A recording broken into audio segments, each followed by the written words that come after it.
소나기과 몽둥이를 휘둘렀다고 전했습니다. 오늘은 전국이 대체로 맑은 가운데 충청과 남부지방은 가끔 구름이 끼겠습니다. 내일은 전국적으로 구름이 끼는 곳이 있겠고 제주도와 남부지방을 중심으로 비가 내리겠습니다. 비는 내일 오후 대부분 그치겠지만 제주도 지역은 오락가락하며 모레까지 이어지겠습니다.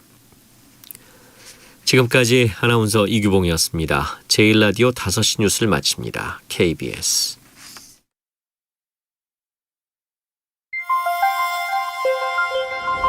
대한민국 중심 채널 KBS 1라디오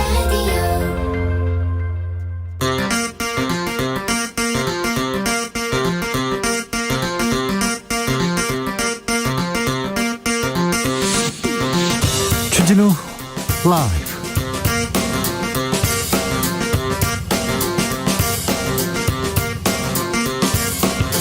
2021년 9월 9일 목요일입니다. 안녕하십니까, 주진우입니다. 윤석열 검찰발 고발 사주 의혹 꼬리를 물고 있습니다. 윤석열 전 검찰총장이 고발을 지시하거나 인식하고 있었을까요? 손준성 검사는 김웅원에게, 그리고 김웅원은 미래통합당에 고발장을 전달했을까요? 김웅원은 자기가 작성했다고 하기도 했는데요. 이런 가운데 최강욱 고발장 초안의 전달 통로가 국민의힘 정점식 의원인 것으로 드러났습니다. 진실 공방은 이어지고 있는데요. 최강욱 열린민주당 대표와 관련 내용 짚어보겠습니다. 제가 그렇게 무섭습니까? 전 국민을 상대로 호통친 윤석열 후보가 칼을 빼들었습니다. 정치 공작 진상규명 특위를 만들겠다고 했는데요. 홍준표 후보는 검찰총장 때 버릇 그대로다 비판했습니다. 이번 윤석열 후보의 고발 사주 의혹이 정치 공작인지 국민의힘 내부의 권력 암투인지 어떻게 결과가 나올까요? 6개월 남은 대선은 어떻게 흘러갈까요? 이상돈 중앙대 명예교수와 들여다보겠습니다. 박근혜 정부 국정농단의 주역 최서원 씨가 안민석 의원의 허위사실 유포로 피해를 봤다면서 1억 손해배상 소송을 냈는데 법원에선 1억 원을 지급하라고 판결했습니다. 안민석 의원의 어떤 발언이 최서원 씨의 어떤 명예를 얼마만큼 피해준 것인지 안민석 의원에게 직접 들어보겠습니다. 나비처럼 날아 벌처럼 쏜다. 여기는 주진우 라이브입니다.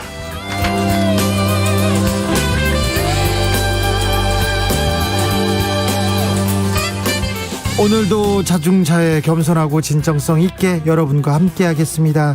요즘 매일 고발 사주 의혹 계속됩니다. 네거티브 정치 공작 이런 뉴스만 전하게 돼서 저도 죄송한 마음 드는데 선거 때만 되면 이런 뉴스 나옵니다. 그렇습니다. 그러니까 이번에도 선거철이 왔구나 이렇게 생각하시면 됩니다. 네거티브 없이 정책, 비전 이걸로 경쟁하는 그런 선거는 불가능한 걸까요? 토론으로 정책으로 이렇게 싸우는 선거 불가능한 걸까요? 이게 대한민국 정치의 현실인 걸까요? 다시 한번 고민해 보게 됩니다. 이번 대선판 여러분은 어떻게 보고 계십니까? 여러분도 이 대선판 이렇게 가면 안 된다. 호통 한번 쳐주십시오. 그럼 제가 대신 크게 외치겠습니다. 주진우 라이브 듣고 계신 분들 얘기는 다 제가 대선 주자들에게 전하겠습니다. 샵 9730 짧은 문자 50원, 긴 문자는 100원입니다. 콩으로 보내시면 무료입니다. 그럼 주진우 라이브 시작하겠습니다.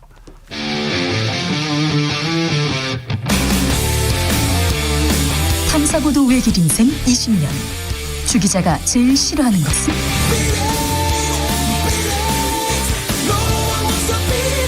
이 세상에서 비리와 부리가 사라지는 그날까지. 오늘도 흔들림 없이 주진우 라이브와 함께.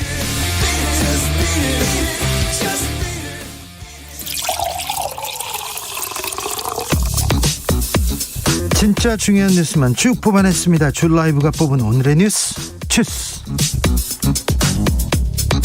정상근 기자 어서 오세요. 안녕하십니까. 코로나 확진자가 2,000명대입니다. 2,000명대. 네, 오늘 코로나19 신규 확진자 수가 2,049명이 나왔습니다. 어제보다 1명 많고요. 지난주 목요일 발표된 확진자 수보다 88명이 많습니다. 특히 이틀 연속 2,000명대 확진자가 나왔는데 예. 이 4차 대유행이 정점이었던 지난달 29일에서 20일 한 차례 이틀 연속 2,000명대 확진자가 나왔었습니다. 네, 그때 이후 처음인데요. 상황이 좋지 않습니다. 수도권 상황은 더 안 좋다면서요? 네, 오늘 발표된 확진자 중 수도권 확진자가 1,407명으로 70%에 육박합니다. 어제 발표된 수도권 확진자가 역대 가장 많았는데 이틀 연속 1,400명대를 기록했습니다. 이 비수도권의 경우 충남에서 148명의 확진자가 나왔는데요. 이 충남 아산의 한 개척교회에서 이 서너 시간 함께 예배를 보고 식사도 한 신도 80여 명이 집단 감염됐습니다. 아, 교회에서 함께 예배 보고 함께 찬송가 부르고 함께 식사해서 88명 집단 감염입니다. 아, 교회 다시 또 좀 긴장을 좀 높여야 될 것 같습니다. 백신 접종 상황은 어떻습니까? 네, 현재 화이자와 모더나 백신이 연일 국내에 반입되고 있는데요. 이에 따라 백신 접종도 속도를 더 낼 수 있게 됐습니다. 지금까지의 접종 상황이나 예약률, 백신 확보량 등을 고려하면 정부가 제시한 오는 19일보다 더 이른 시점에 1차 접종률이 70%를 돌파할 가능성도 있습니다. 이미 백신을 접종할 수 있는 19세 이상 성인의 백신 접종률은 70%가 넘은 상황입니다. 네, 자영업자들 그리고 예비 신혼부부들 시위에 나섰어요. 네, 전국 곳곳에서 자영업자분들이 일제히 어젯밤 차량 시위를 했습니다. 전국 자영업자 비상대책위원회는 어제 성명을 통해서 이 자영업자만 옥죄는 규제를 당장 철폐하라라면서 위드 코로나 정책 수립에 자영업자들의 의견을 반영하라라고 주장했습니다. 네. 또 이 전국 신혼부부 연합회라는 단체가 오늘 오전 8시쯤부터 서울 종로구 세종로공원에 화환 30개를 설치했는데요. 답도 없는 결혼식 방역, 못 참겠다 결혼 좀 하자 등 결혼식과 관련한 정부의 방역 대책에 항의하는 문구들이 적혀 있었습니다. 자영업자들 예비 부부들의 그 원성이 거센데 저는 그 대선 주자들도 이분들 얘기를 조금 더 귀담아 들어야 될 것 같습니다. 물론 정부는 말할 것도 없이요. 어떻게 이분들의 원성 그리고 코로나로 피해를 보고 있지 않습니까? 이 피해를 보고 있는데 어떻게 줄여드릴지 고민해야 될 때 같습니다. 아, 코로나 상황이 이렇게 심각한데 어젯밤 북한에서는 열병식을 열었어요. 김정은 위원장 눈에 띄게 살이 빠져 있던데 아무튼 그렇게 사람들이 모여도 되는지 북한은 코로나 잘 이렇게 좀 방역하고 있는 건지 걱정됩니다. 북한도 좀 열심히 해주십시오. 그렇게 보여주기식 행사만 할 것이 아니라요. 고발 사주 뉴스로 넘어가겠습니다. 제보자로 지목된 인물이 법적 대응을 경고했습니다. 네, 국민의힘 대선 주자인 윤석열 전 검찰총장 측의 고발 사주 의혹을 뉴스버스에 제보한 것으로 지목된 A씨가 윤석열 전 총장과 김웅 국민의힘 의원이 자신의 명예를 훼손하고 있다며 법적 대응을 하겠다라고 밝혔습니다. 어제 기자회견을 했는데 자신의 명예를 훼손했다 이러면서 법적 대응하겠다고 했더라고요. 네, A씨는 4.15 총선 당시 미래통합당 선거대책위원회에서 활동한 바 있는데요. 어젯밤 자신의 SNS를 통해서 이 자신이 특정 대선 주자 캠프에서 활동하고 있다는 김웅 의원의 주장을 전면 부인하면서 김웅 의원이 그 전에 황당한 캠프에서 이렇게 활동한다 하면서 윤석열, 유승민 잡으려 한다 이런 얘기를 했던 적이 있죠. 네, 하지만 김웅 의원이 언론의 모욕을 포함한 명백한 허위 사실에 의한 명예훼손을 하고 있다라고 A씨는 주장했습니다. 네. A씨는 개별적인 정당 생활을 하지 않은 지도 1년 반이 돼간다라면서 어떤 정당 활동 내지는 대선 캠프에서 활동하지 않았음에도 불구하고 김웅 의원이 황당한 캠프에서 활동한다는 허위 사실을 유포했다라고 주장했습니다. 또한 윤석열 전 총장과 김웅 의원은 지속적인 허위사실 유포와 함께 보도되는 사건의 심각성, 자신들의 공적 신분과 의무도 망각하고 있다면서 매우 강력한 법적 대응을 준비하고 있다라고 주장했습니다. 어제 윤석열 후보가 기자회견 말미에 그 제보자가 여러분도 뭐 여의도판에서 어떤 인물인지 다 알고 있지 않습니까? 이런 식으로 폄훼했었는데 그 부분이 또 조금 많이 모욕적이었나 봅니다. 그리고 여의도판에서 그분을 다 알고 있지 않습니까? 얘기하는데 아는 분들이 별로 없어요. 미래통합당에서도 그렇게 많지 않던데 다른 당은 물론이고요. 그런데 그런 쪽으로 얘기를 했습니다.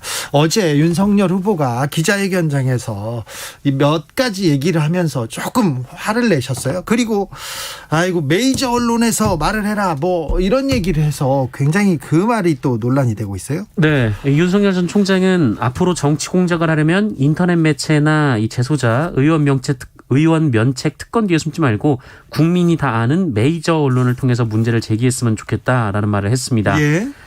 이 발언을 바로잡을 기회도 있었는데요. 이 미디어오늘 기자가 이 메이저 언론이 아니면 의혹 제기 보도를 할 수 없냐 이렇게 물었는데 그러자 뉴스타파나 뉴스버스가 하고 나서 다른 언론사가 달라붙을 게 아니라 차라리 뉴스를 그쪽, 그러니까 메이저 언론을 말하는 것을 보이는데요. 그쪽에 줘서 바로 시작하면 되지 않느냐라고 말했고 심지어 메이저 언론사로 KBS와 MBC를 콕 집어 지목하기도 했습니다. 아니 제보를 하는 사람 마음이고 제보를 보도하는 데 마음이지 MBC하고 KBS만 꼭 하라는 그런 법이 어디 있습니까? 홍준표 의원이 또 한마디 했더라고요. 네, 든든한 검찰 조직을 믿고 큰 소리 치던 검찰총장 할 때 버릇 그대로라고 홍준표 국민의힘 의원이 주장했는데요. 그러면서 이것은 실언이 아니라 옛날 버릇이 나와서 큰 실수를 한 것이다라고 말했습니다. 3116님께서 고발 사주 의혹은 네거티브 선거 전략과는 차원이 다른 문제입니다. 국기문란 선거 범죄죠. 이렇게 얘기하고 있습니다. 6755님 대선은 하늘에서 내리는 것이니 하늘에 맡겨야지요. 얘기합니다. 자카란다님 웃긴 놈, 무서운 놈, 기대되는 놈, 기타 등등등등. 네, 이번 대선에 나온 분들이죠. 네. 윤석열 후보의 장모 최모 씨가 오늘 보석으로 풀려났습니다. 네, 요양병원 불법 개설 혐의로 1심에서 실형을 선고받고 수감됐던 윤석열 전 검찰총장의 장모 최모 씨가 보석으로 풀려났습니다. 서울고등법원은 오늘 최모 씨 측이 방어권 보장과 건강 문제 등을 이유로 불구속 상태에서 재판받게 해달라며 지난달 13일 낸 보석 청구를 받아들였습니다. 예, 국민의힘에서 지금 면접을 보고 있어요? 관심이 없는데 지금 보고 있다면서요? 네, 오늘 오후에 진행이 됩니다. 오늘 오후하고 내일 오후에도 진행이 되는데요. 오늘 내일 이틀간 하는 건가요? 네, 그렇습니다. 오늘은 장성민, 장기표, 박찬주, 최재형, 유승민, 홍준표 후보가 면접을 보고 내일은 황교안, 윤석열, 박진, 안상수, 하태경, 원희룡 후보가 면접을 봅니다. 면접관은 진중권 전 동양대 교수, 김준일 뉴스톱 대표, 박선영 동국대 교수 등 3인으로 구성이 되고요. 시민들의 질문을 받아서 직접 질의한다고 합니다. 토론회를 열면 굉장히 화제가 될 텐데 일단 벌써 윤석열 후보와 홍준표 후보 간의 설전 다 기대하고 있는데 그 시청률 보증수표인 토론회는 기어코 안 하려고 작정한 모양입니다. 그래가지고 지금 아무튼 국민 면접을 한다는데 네, 정치권에서도 언론에서도 조용합니다. 얼마 전에도 비전 발표했다고요? 네, 비전 발표했습니다. 네, 아무튼 학교의 2탄이었다고 김재원 최고위원도 약간 겸언쩍게 말하더라고요.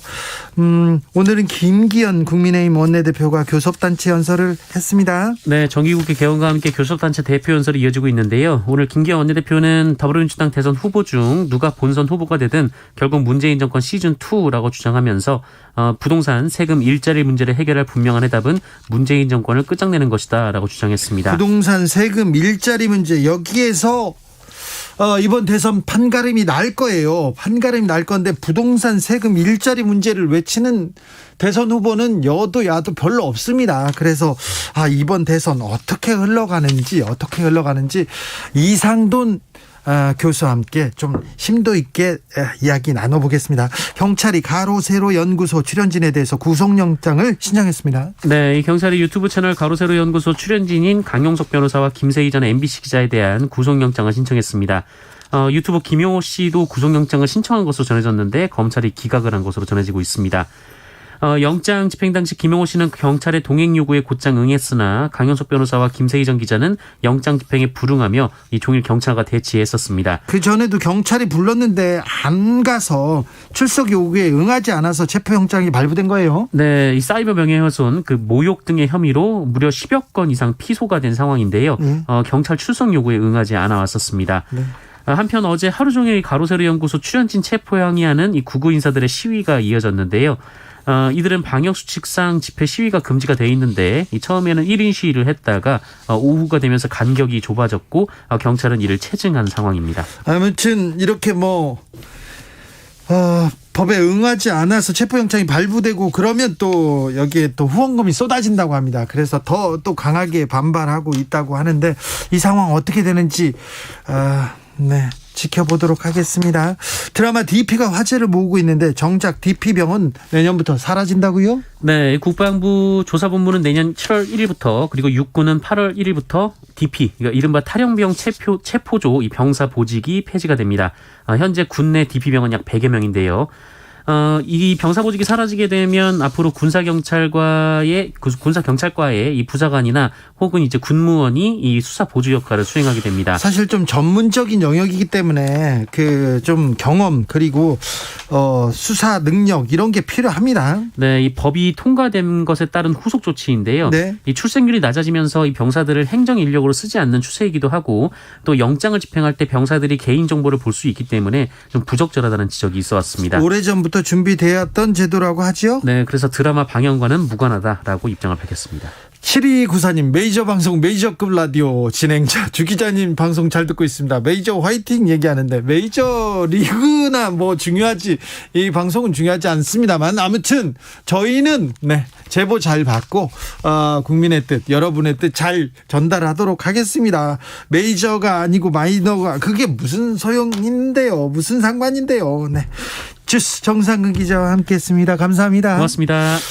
0894님 지키지 못하는 정책 선거 왜 하는지요. 사탕 발린 말은 하지 말아주세요 얘기하셨고요. 1776 누가 얼마나 잘 속이느냐가 후보 지지도 상승으로 나타나는 선거 참 속이 탑니다. 이진주님은 경선부터 이렇게 시끄러운데 대선 때는 어떨지 상상이 안 가요. 상상이 공약을 그렇게 치열하게 지켜주세요 얘기하는데 잘 생각해 보세요. 5년 전에도 그랬고요. 또 10년 전에도 그랬습니다. 그런데 이번 대선은 어떻게 흘러갈지 저희가 흐름을 잘 읽고 잘 전달해 줄 테니 여러분께서는 주진우 라이브와 함께 하시면 됩니다. 교통정보센터 다녀오겠습니다. 공인혜 씨. 네, 일찍부터 퇴근 정체가 늘어 있고요. 오후 시간 작업에 영향받는 곳 아직 많습니다. 평택 시흥고속도로 평택 쪽 남한상에서 송산 마도 부근 서행하는 이후 1차로를 막고 작업하고 있어서입니다. 반대 시흥 쪽 조암부터 송산 마도까지는 16km 구간 퇴근 정체로 꽉 막혀 있고요. 서해안고속도로 서울 방향도 송악에서 서해대교, 서평택에서 팔탄, 매송에서 용담 사이와 일찍부터 금천까지 모두 25km 구간 가다서다 반복합니다. 하남 쪽 제2중부고속도로 신돈 하이패스에서 곤지암 사이는 2차로와 갓길의 작업 때문에 거의 서 있다시피 한 정체에 이어지고요. 논산 천안고속도로 논산 쪽 남풍세에서 차량터널 관리소 쪽으로 밀리다가 서논산 부근 다시 막히는 이유 연부 나들목 부근 2차로에서 진행 중인 작업의 영향입니다.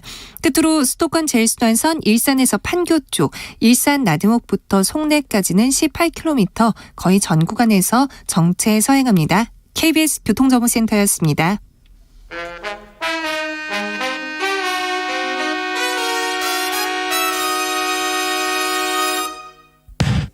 주진우 라이브 돌발 퀴즈. 오늘의 돌발 퀴즈는 객관식입니다. 문제를 잘 듣고 보기와 정답을 정확히 적어 보내주세요. 오늘의 문제. 국제올림픽위원회인 이곳이 북한올림픽위원회의 자격을 정지하는 징계를 내렸습니다. 북한이 공식적인 통보도 없이 도쿄올림픽에 출전하지 않았다는 게 그 이유인데요. 이곳 이사회의 이번 결정으로 북한은 내년 2월 중국 베이징에서 열리는 동계올림픽에 국가 자격으로 출전할 수 없게 됐습니다. 대신 개인 자격으로 출전할 가능성은 아직 남아있다고 하는데요. 여기서 문제. 국제올림픽위원회의 영어 약칭은 무엇일까요? 어려워하실까봐 보기도 준비했어요. 보기 1번 KBS, 2번 IOC. 다시 한번 들려드릴게요. 1번 KBS, 2번 IOC. 샵9730 짧은 문자 50원 긴 문자는 100원입니다. 지금부터 정답 보내주시는 분들 중 추첨을 통해 햄버거 쿠폰 드리겠습니다. 주진우 라이브 돌발 퀴즈 내일 또 만나요.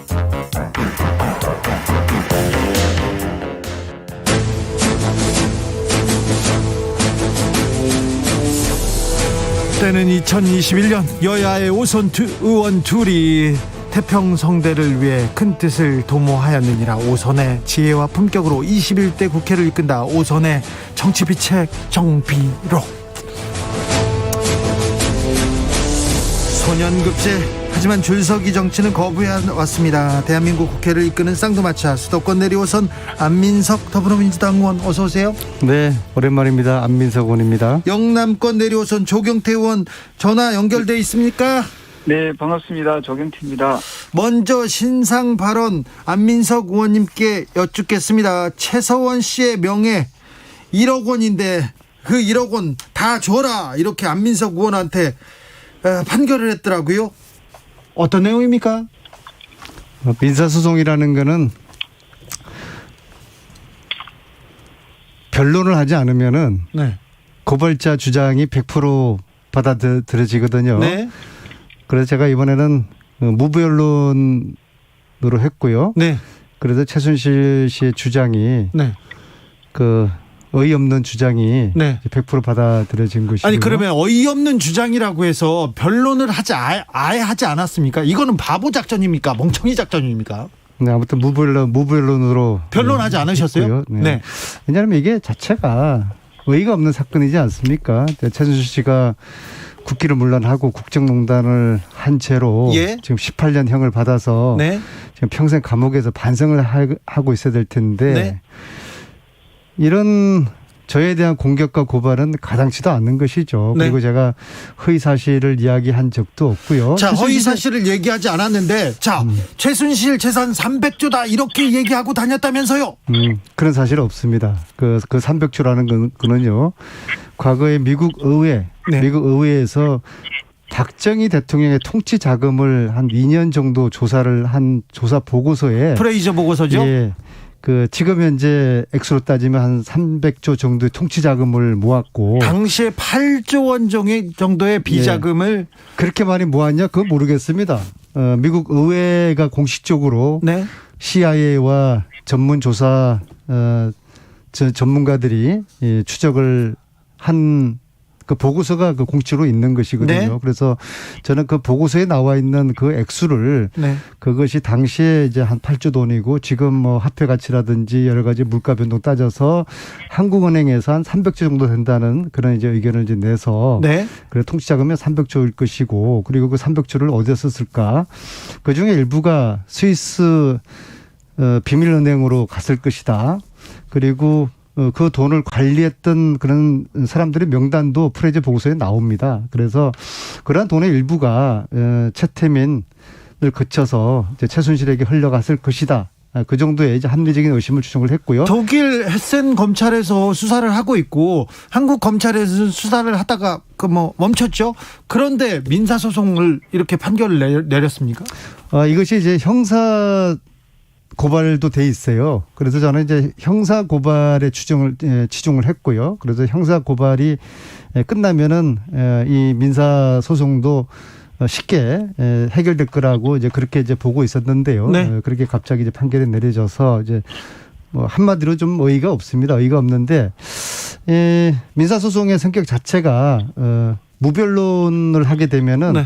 고발자의 의견을 100% 수용을 하는 그런 법적인 시스템이니까 2심에서는 제가 잘 대응해서 저의 무죄를 그렇게 입증하도록 하겠습니다. 너무 염려하지 마십시오. 9663님께서 연민석 의원님 1억 배상하시려면 택시 운전 많이 하셔야겠네요. 얘기하십니다. 조경태 의원님 판결 어떻게 보셨습니까?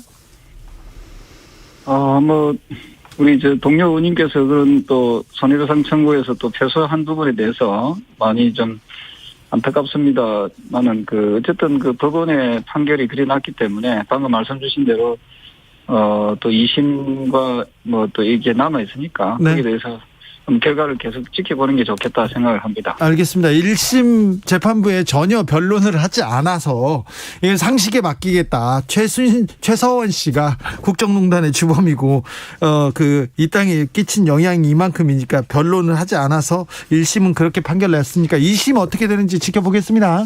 지금이라도 최순실 씨가 반성하고 자숙하면서 더 이상 우리 사회에 이런 분란을 일으키지 말았으면 좋겠습니다. 최서원 씨가 반성을 하는 걸 보셨어요. 뭘 바랄 걸 바라셔야죠. 그렇죠. 이 분란을 일으키는 것이 단순한 저에 대한 공격이 아니라 제가 국정농단을 최초로 2014년도에 제기를 하면서 쭉 오랫동안 추적을 한 저에 대한 개인의 공격이 아니라 국정농단 자체를 최순실 씨는 부정하고 국정농단을 주진우, 안민석 이런 불량배들이 국정농단 이것을 조작을 한 것이다. 그런 주장을 하고 있는 거 아니겠습니까? 네. 그런데 왜 저만 괴롭히고 주진우 기자는 가만두는지 모르겠어요. 저는 제가 만만한 모양이에요. 네, 만만한 것 같아요. 네, 그렇습니다. 저는 또 선을 또 지켜가요.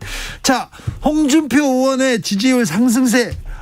가파릅니다. 지금 여론조사에서 윤석열 후보를 막 앞지르는 조사가 마구 나오고 있습니다. 자, 조경태 선대위원장님입니까? 본부장님입니까? 이유가 뭡니까? 이유가? 아시다시피 첫 번째 동력은 20대 30대 젊은 층에서부터 바람이 불기 시작했습니다. 저는 그 여야 특히 보수 세력 보수 후보 가운데서 20, 30대로부터 지지를 이런 열광적인 지지를 얻게 된다면은 저는 상당히 그 고무적으로 지지율이 상승할 것이라고 예측을 했었거든요.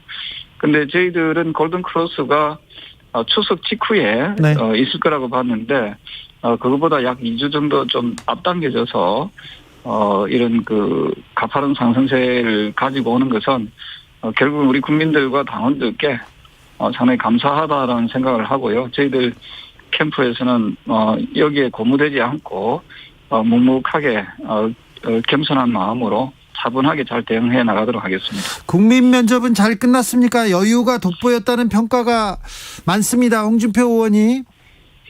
네, 뭐 홍준표 후보는 여야 통틀어서 가장 준비가 잘 돼 있는 후보이고요. 특히 홍 후보는 뭐 기존의 그 여야 주자들처럼 포퓰리즘적인 그런 정책보다는 사실 내실 있는 그런 공약들을 많이 내걸었거든요. 예를 들면은 흉악범에 대해서는 사형제도가 지금 있지 않습니까? 이것을 집행하는 부분. 그 다음에 그 대학 입시 제도에 있어서 지금 수시가 한 80%입니다만은 정시를 정상화시키겠다. 그러니까 대학 입시를 정상화시키기 위해서 노력하는 점. 그리고 사법시험 제도를 부활시킴으로써 희망의 사다리를 다시 놓겠다는 이러한 측면에서 상당히 그 홍 후보에 대한 기대감들이 더욱 높아지고 있지 않는가 이렇게 보고 있습니다. 홍 후보에 대한 기대감이 높아지고 있다. 어떻게 보십니까, 민석 의원님? 예, 저는 또 다른 관점에서 분석을 해보겠는데요. 홍준표 후보가 운이 좋은 분인 것 같아요. 지금 윤석열 후보가 1등을 치고 달리다가 네.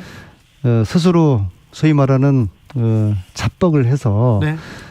계속 이제 꼬꾸라지고 있던 차에 네. 청부 고발 이 사건이 터졌습니다. 네. 이런 해괴한 사건, 이런 제2의 국정농단급에 이르는 검사와 야당이 짜고 이러한 그 국기문란 사건이 터질 줄 누가 알았겠습니까? 그리고 저의 제보에 의하면은 아마 다음 주 정도에 또 하나의 수류탄이 터진다. 윤석열 네. 후보에게 그렇게 알고 있는데요. 그래서 사실은 가만히 앉아 있어도 덕을 보는 후보 홍준표 운이 좋은 것이죠. 또 다른 측면은 홍준표 후보가 그래도 자고우면하지 않고 직설적으로 이야기하는 사이다 발언들을 많이 쏟아냈어요. 그래서 예. 저는 이번 대선의 시대 정신은 뭐 다른 것도 아닌 양극화라든지 뭐 불평등이라든지 젠더 문제라든지 이런 것도 중요하지만은 저는 한마디로 이번 대선의 시대 정신을 요약하면 사이다 정신이라고 저는 말씀드리고 싶습니다. 네. 이 코로나 이 답답한 시대에 이 초유의 코로나 시대에 지금 우리가 모두가 마스크를 끼면서 식당도 다니고 일상을 하는 이 특이한 특별한 이 시대, 이 난세 시대죠. 이 난세 시대는 안정적이고 원만한 리더십보다는 사이다 리더십을 이제 원하는 그런 국민들의 민심이 홍준표를 지금 치고 오르게 하고 있고 그것은 역시 저희 더불어민주당의 이재명 후보도 그 사이다 리더십을 가지고 있지 않습니까? 안민석 의원님, 근데 홍준표 후보님 얘기할 때 표정 관리가 좀 안 되세요. 좀 기쁘신 것 같아요. 아닙니다. 홍준표 후보는 만만치가 않고요. 네. 홍준표 후보 저는 이제 이미 한 달 전에 기억하실지 모르겠지만은 추석 전에 홍준표 후보가 역전할 것이다. 그렇게 제가 말씀하셨어요. 한 적이 여러 번 있고, 하셨어요. 여러 번 했죠. 네. 그리고 그것이 현실로 되고 있고요. 네. 그런데 홍준표 후보는 저희가 볼 때는 윤석열 후보에 비해서 더 저희들이 상대하기 어렵습니다. 왜냐하면 네. 윤석열 후보는 이미 국민들의 마음속에서 저런 분 정도가 대통령 되는 거는 안 되겠다. 그렇게 이제 이미 마음속으로 공감이 확산되고 있지만요.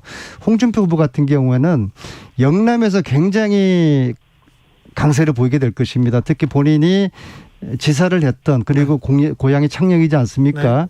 그래서 경남에서 지지세가 강하다고 저는 보고 있고요. DK 그리고 뭐 지역구였던 그렇죠. 대구 지금 경북에서도 지역구가 강하고. 있는 이제 대구 경북 지역에서도 홍준표 후보가 강세를 보일 거기 때문에 지금 추세라면은 저희들이 이재명 후보가 민주당 후보가 된다 그러면 이재명 대 홍준표 될 텐데 홍준표는 이재명 후보 입장에서는 윤석열보다는 더 훨씬 상대하기 버거운 그런 상대가 될 거라고 보고 있습니다. 조경태 의원님 어제 김웅 그리고 윤석열 후보의 기자회견 어떻게 보셨습니까?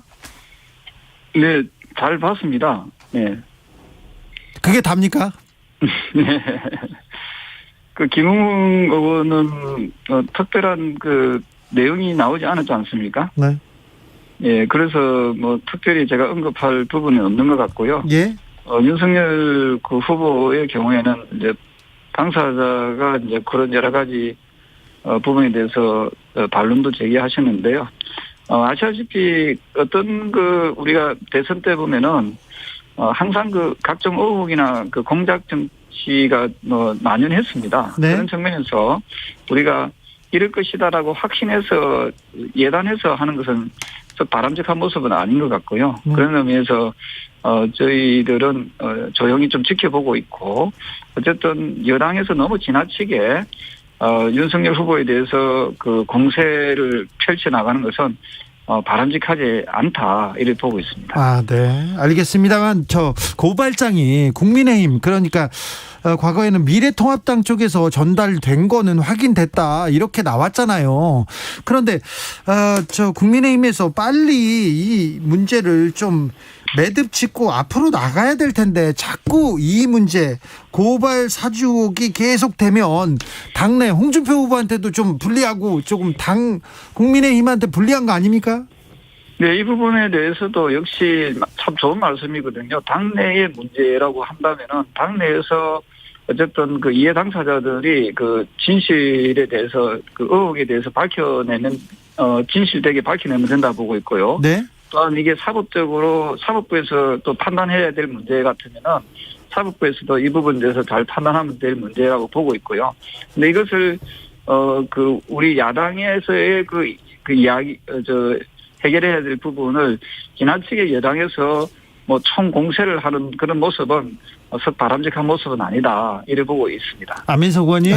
제가 이 청부 고발 이 지금 국면에서요.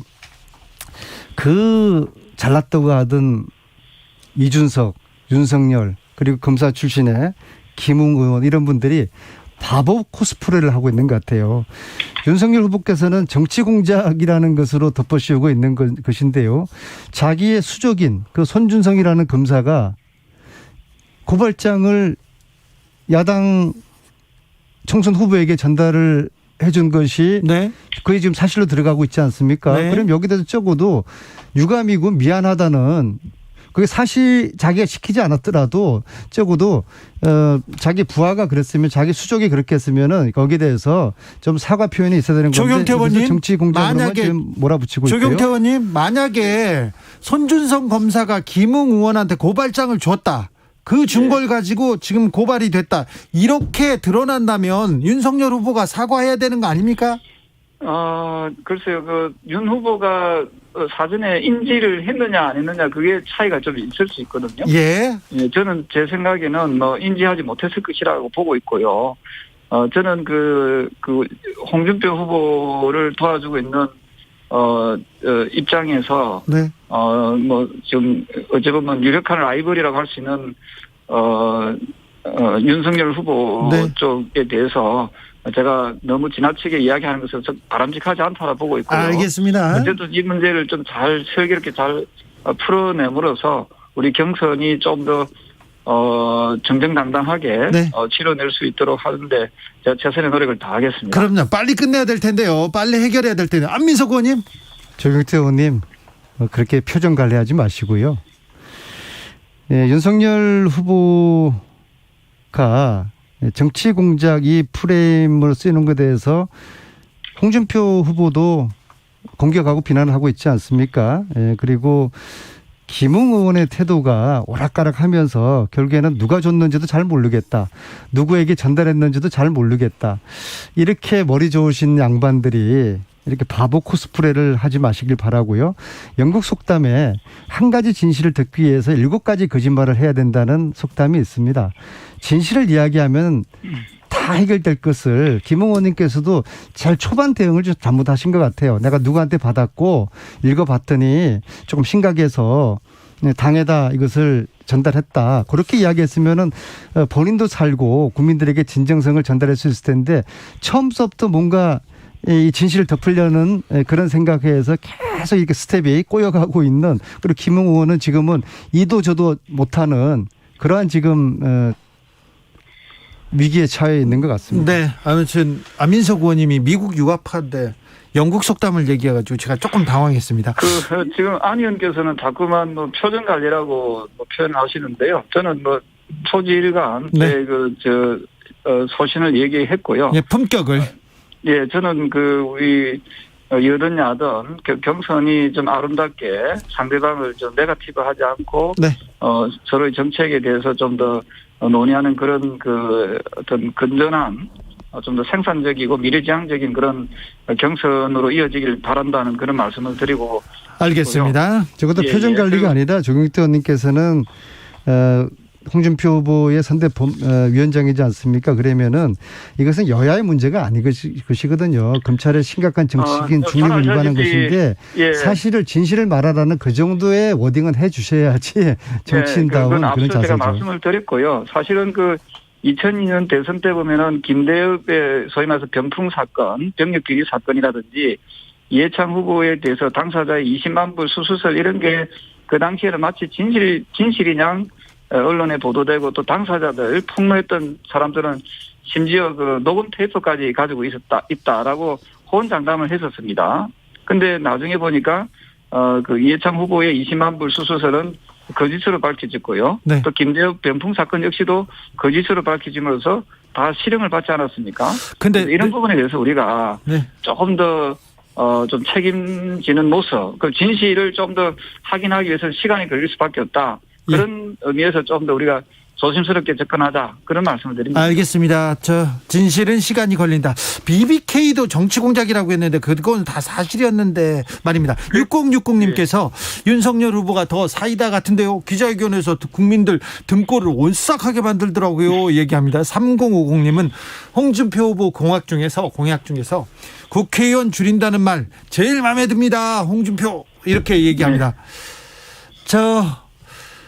민주당 얘기를 해야 되는데요. 윤석열 후보 얘기하다가 시간을 다 썼습니다. 두 분 오늘 감사합니다. 네, 감사합니다. 네. 안민석, 조경태 고맙습니다. 두 의원이었습니다. 감사합니다. 나비처럼 날아 벌처럼 쏜다. 주진우 라이브.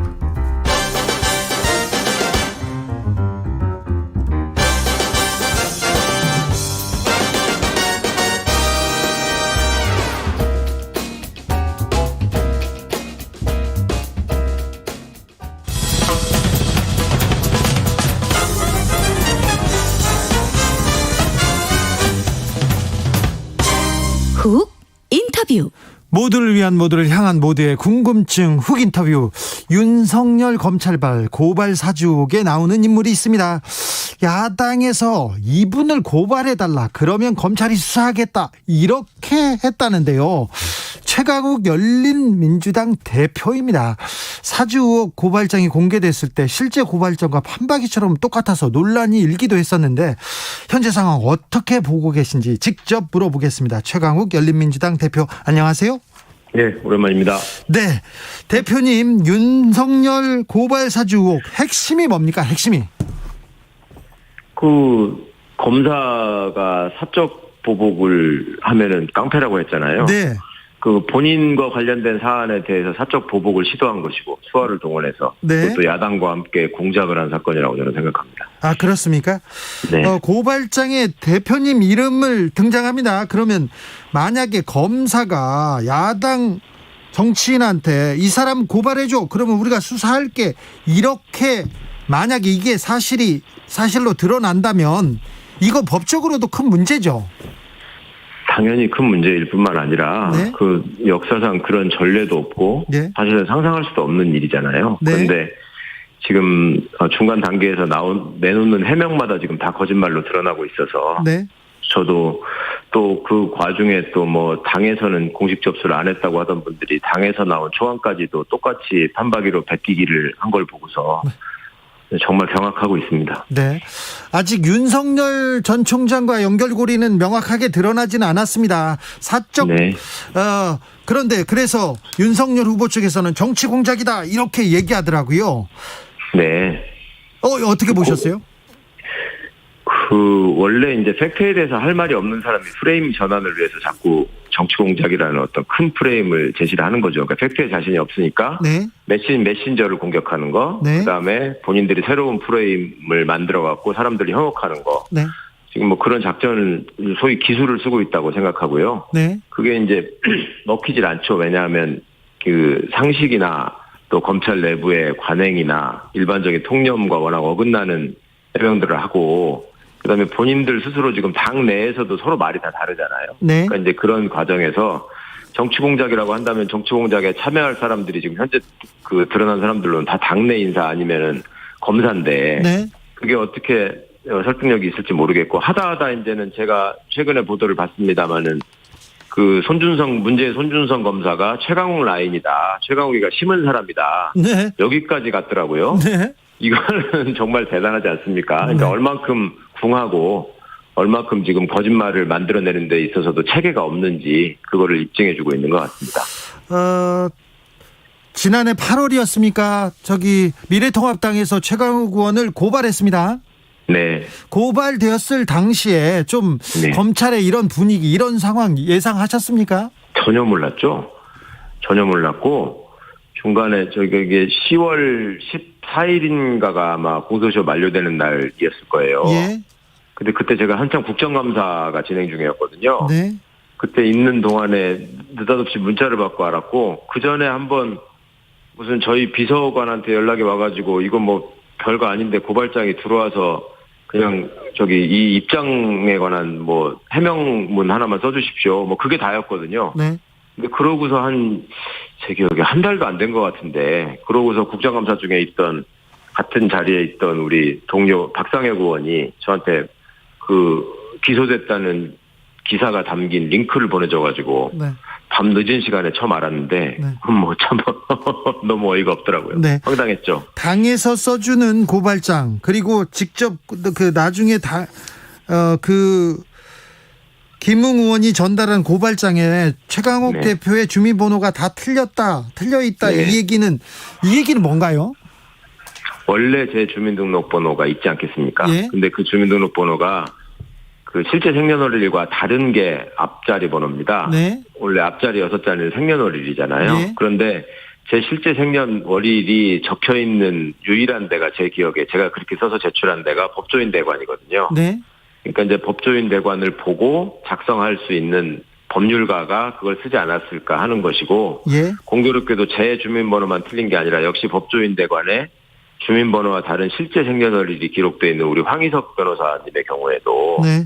역시 주민등록번호 앞자리를 틀렸거든요. 예. 그래서 이거는 뭐 이제는 법조인 대관을 참조해서 쓴 걸로 볼 수밖에 없는 것 같고, 또 법조인 대관을 통해서 어떤 사람의 신원을 제일 처음 검색하는 게 법조인들의 오래된 습관이기 때문에, 네. 이거는 검사가 이걸 작성했다는 유력한 정황 증거가 아닌가 하고 생각합니다. 어제 김웅 의원 기자회견 보셨습니까? 어떻게 보셨습니까? 저는 기자회견을 직접 보지는 못했고, 예. 나중에 이제 기사나 또 짧은 동영상들을 통해서 봤는데, 그 내용이 없는 하나만한 기자회견인데 본인한테는 되게 절실했던 것 같더라고요. 그 네. 절실함의 이유는 네. 어차피 이건 수사가 될 것이고 본인이 관여한 거, 그러니까 손준성 검사가 보낸 거 사실 자체는 지금 부인할 수가 없잖아요. 예. 디지털 기록이 나와버렸으니까. 네. 그러니까 그 상황에서 전직 검사로서 어떻게 내가 형사처벌을 빠져나갈까. 네. 그 변명을 하는 자리로 활용했던 것 같습니다. 법조인이어서 그 법률적인 그 판단, 네. 고려를 많이 한 것 같아요. 거기에 머리를 많이 쓴 것 같더라고요. 그럼요. 네. 손준성. 선택적 기억이 계속 등장하잖아요. 그렇죠. 어떤 부분은 기억하고 어떤 부분은 못 하고요. 네. 손준석 검사는 지금 부인하고는 있는데, 만약에 네. 김웅 의원한테 보낸 게 맞다면 네. 왜 그런 행동을 했을까요? 왜 그랬을까요? 그거야 당사자인 윤석열 후보를 그래도 보호하는 게 처음에는 맞겠다 싶은 생각이 들었을 것이고 예. 지금은 이제 윤석열 후보 측에서 오히려 손준성 검사를 지금 잘라내는 형국이잖아요. 네. 심지어 제 지시를 받는 제 수하의 사람이었다라고까지 나왔으니까 네. 손준성 검사 제가 개인적으로 잘 안다고 말씀드렸습니다마는 네. 결코 능력이 떨어지거나 뭐 아둔한 친구가 아닙니다. 네. 그러니까 이제는 상황 판단을 할 것 같고 네. 에피소드를 하나 말씀드리자면 제가 어제 본회의장에서 이렇게 나오는데 네. 우리 국민의힘 쪽 의원 두 분이 저한테 오셔가지고 이걸 어떻게 하려고 손준성 검사가 이게 아니라고 부인하고 있는지 모르겠다라고 네. 오히려 걱정들을 하시더라고요. 디지털 기록이 남았을 텐데 네. 그 정도로 답변을 대신하겠습니다. 9663님께서 검찰 관련 수사는 지금껏 시원스럽게 해결된 것을 본 적이 없습니다. 핸드폰 교체 아니면 분실, 증거 은폐도 일반인보다 훨씬 잘하더라고요. 대검의 검찰의 수사 제대로 이루어질 수 있을까요? 예, 다들 그렇게 걱정하시는 마음 당연하시고요. 네. 그것 때문에 이제 공수처도 저희가 출범시키고 한 건데 네. 무엇보다도 제보자가 본인의 휴대폰을 지금 제출했다고 하지 않습니까? 예. 그러니까 거기에서 죄송합니다. 거기에서 상당 부분의 증거가 나올 것이고 네.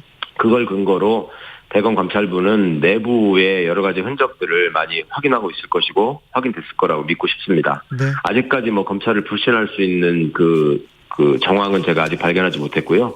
저도 법사위원회 한 사람으로서 계속 주목하고 있습니다. 예. 그리고 과거와 달리 검사들이 제 식구 감싸기 알아서 덮기로 지금 끝날 수 없는 장치들이 마련돼 있으니까 한번 좀 지켜보시는 게 좋을 것 같습니다. 손준성 검사는 부인하고 있지만 아무튼 뭔가를 작성해서 김웅 의원한테 줬고 김웅 의원은 당에다 줬고 정점식 의원이 고발장 초안을 또 당무 감사실에 넘겼다. 여기까지는 좀 윤곽이 드러나는 것 같습니다. 그렇습니다. 이게 법사위에 있던 우리 장재원 의원께서 김웅 검사한테 전달했을 리가 없다라고 주장하시면서 네. 그거를 전달하려면은 정정식 의원이 훨씬 더 가까운 사이고 법률지원단장인데 거기다 주지 왜 김웅 후보한테 줬겠냐 이렇게 말씀하셨는데 네. 그 말씀대로 이제 딱 드러났으니까 예. 이거는 저는 한 차원을 좀 달리 생각해 보자면 윤석열 후보와 정점식 의원 간의 과거의 관계를 비춰볼 때 예. 그쪽 라인을 통해서 직접 넘어갔을 가능성도 저는 있다고 봅니다. 김웅 의원을 통해서가 아니라. 근데 김웅 의원도 전달했다고 했잖아요. 그렇습니까? 저 그건 못 봤네요. 김웅 네. 의원도 자기는 받은 내용은 다 전달했다 이렇게 얘기했. 근데 정점식 의원한테 자기가 직접 전달했다는 얘기는 안 했잖아요. 그 얘기는 안 했죠. 그러니까 김웅 의원 쪽에서도 넘어가고 정점식 의원 쪽에서도 들어오고 그러면 네. 뭔가 거대한 또 움직임이 있었나 이런 또 의심이 당연해 보입니다. 그렇죠. 검찰 가족들이 함께 다 이심전심으로 한마음 한뜻으로 움직이지 않았나 하는 부분까지도 조사를 통해서 확인이 돼야 된다고 생각합니다. 네, 빨리 이게 좀 실체가 규명돼야 대선도 조금 다른 국면으로 넘어갈 텐데요. 어제 대표님 재판 있었습니까? 네네. 재판부가 이 내용 좀 살펴보겠다 이런 보도가 나왔습니다. 네네. 어떻게 살펴본다고요? 재판 초반부터 명확하게 문제 인식을 하고 계시는 것 같았고, 네. 또 재판부가 직접 재판부가 지금 사전에 논의를 하고 들어왔는데 검사에게 꼭 물어볼 게 있다라고 네. 하면서 수사 기록에 있던 고발장 부분을 이렇게 들어서 보이면서 네.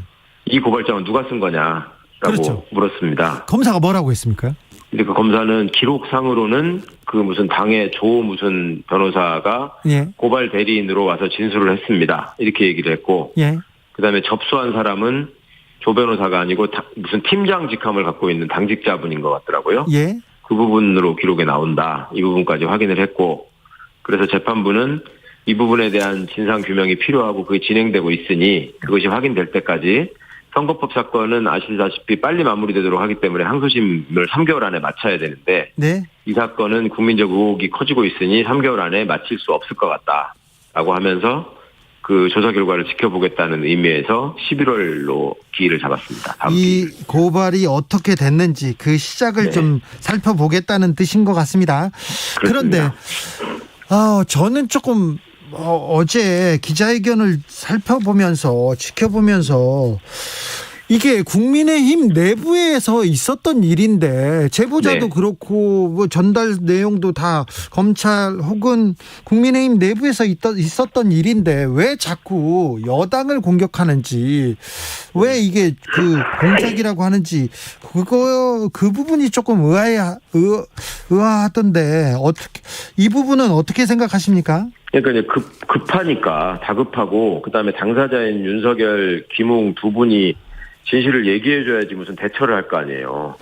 근데 그렇게 되는 상황이 아니다 보니까 네. 이 말 저 말 그냥 막 내뱉는 것 같고, 그렇게 해서 정치 공작이라고 그냥 던져놓으면 또 그 당의 지지자분들한테는 좀 약간 안심시킬 수 있는 뭐 소재가 되지 않을까, 뭐 그 정도 판단밖에 못하는 것 같은데 연거푸진 거짓말이 드러나고 있는 걸 보면 네. 완전히 스텝이 꼬여 있는 것 같습니다. 1075님께서 손준성 검사 추미애 장관 사람 아니던가요? 이렇게 묻습니다. 전혀 아니죠. 전혀 아닙니까? 네네. 누구 사람입니까? 아니 추 장관께서 말씀을 하셨지 않습니까? 누군지도 모르고 있었는데 인사를 진행하는 과정에서 작년 8월 인사에서 그 자리가 수사정보정책관이라는 자리는 차장검사급 자리고 네. 그 조직이 축소되면서 수사정보 담당관으로 바뀌었는데도 불구하고 윤석열 총장이 손준성 검사를 그 자리에 계속 두게 해달라고 떼를 쓰더라라는 취지의 말씀을 하셨거든요. 예. 그럼 누구 사람일까요? 네. 네. 알겠습니다. 노용식님께서 조사하면 다 나와, 그런 유행어가 떠오릅니다. 이렇게 얘기합니다. 이 상황 얼마나 갑니까? 어떻게 진행될까요? 저는 뭐 길게 걸리지 않을 것 같습니다. 대검 내 전산 기록들이 다 남아 있고 네. 제보자가 또 확고한 의지를 이 상황에서 뭐 물러날 때도 없기 때문에 확고한 의지를 표명하실 걸로 알고, 또 공익 제보자로 보호받기 있기 때문에 더더욱 확실한 진술을 할 것 같고, 알겠습니다. 또 당사자인 손준성 검사도 결코 혼자 죽지 않을 것 같습니다. 알겠습니다. 지금까지 최강욱 열린민주당 대표였습니다. 감사합니다. 네, 감사합니다.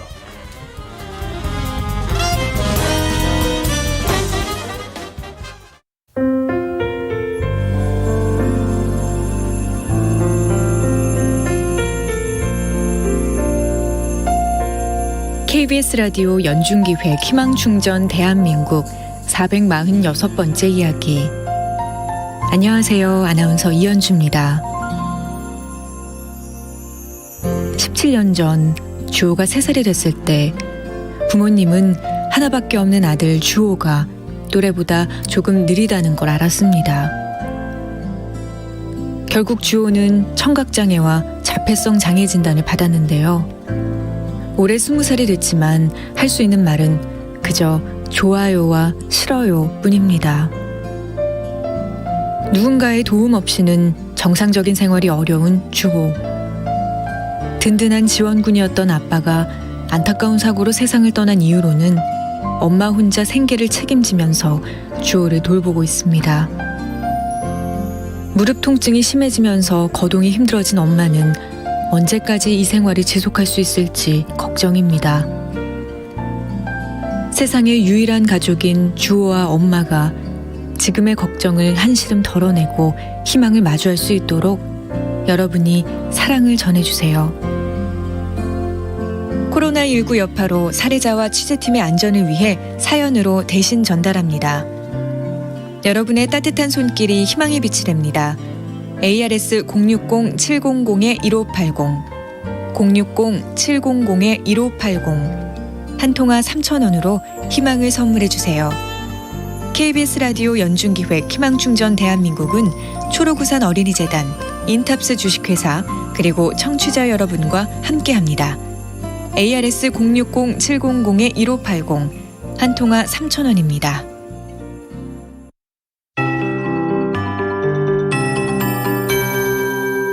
KBS 58분 날씨. 오늘 밤부터 점차 내일 아침까지 중부 내륙을 중심으로 가시거리 200m 이하로 안개가 짙게 늦게 끼는 곳이 많겠습니다. 지표 부근 대기가 많이 습해졌습니다. 각별히 차량 운행 시 오늘 밤부터 내일 아침까지 차간 거리 유지하셔야 되겠고요. 감속하셔서 추돌 사고 등의 피해 발생하지 않도록 주의를 하셔야 되겠습니다. 안개 구간 주의, 당분간 주의를 하셔야 되겠고요. 오늘 밤새 중부지방의 하늘은 맑겠습니다. 남부와 제주는 가끔 구름이 많겠고 오늘 기온 분포 보니까 서울이 29.1도로 어제보다 2도 이상 기온이 올랐고 평년보다도 2도 이상 높았는데요. 내일 같은 경우는 전국이 24도에서 29도 분포 보이면서 서울이 오늘보다 1도 정도 떨어지긴 하겠습니다. 다른 지역을 보면 일부 전남, 경남, 제주에 비가 와서 이들 지역은 이보다도 기온이 낮아 24, 5도 안팎으로 선선해지겠고요. 다른 지역은 당분간 29도, 30도 안팎의 기온 보이겠습니다. 내일 중부지방은 가끔 구름 많고 남부와 제주는 흐립니다. 내일 새벽 전라권과 제주에 비가 시작돼 내일 아침에 경남 남해안으로 확대된 뒤 오후 전라권과 경남 남해안 그치겠고요. 모레 낮까지 제주도는 비가 더 오면서 양이 집중돼 있습니다. 제주 30에서 80, 많은 곳 산지 120mm 이상, 그 밖에 남부지방 남해안 위주로 5에서 20mm가량이 지나겠습니다. 최영우였습니다.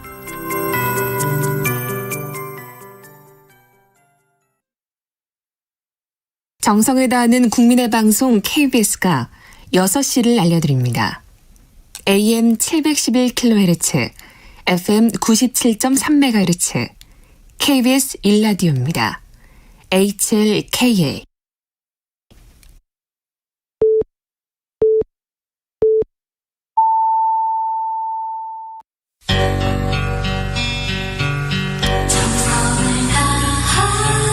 정성을 다하는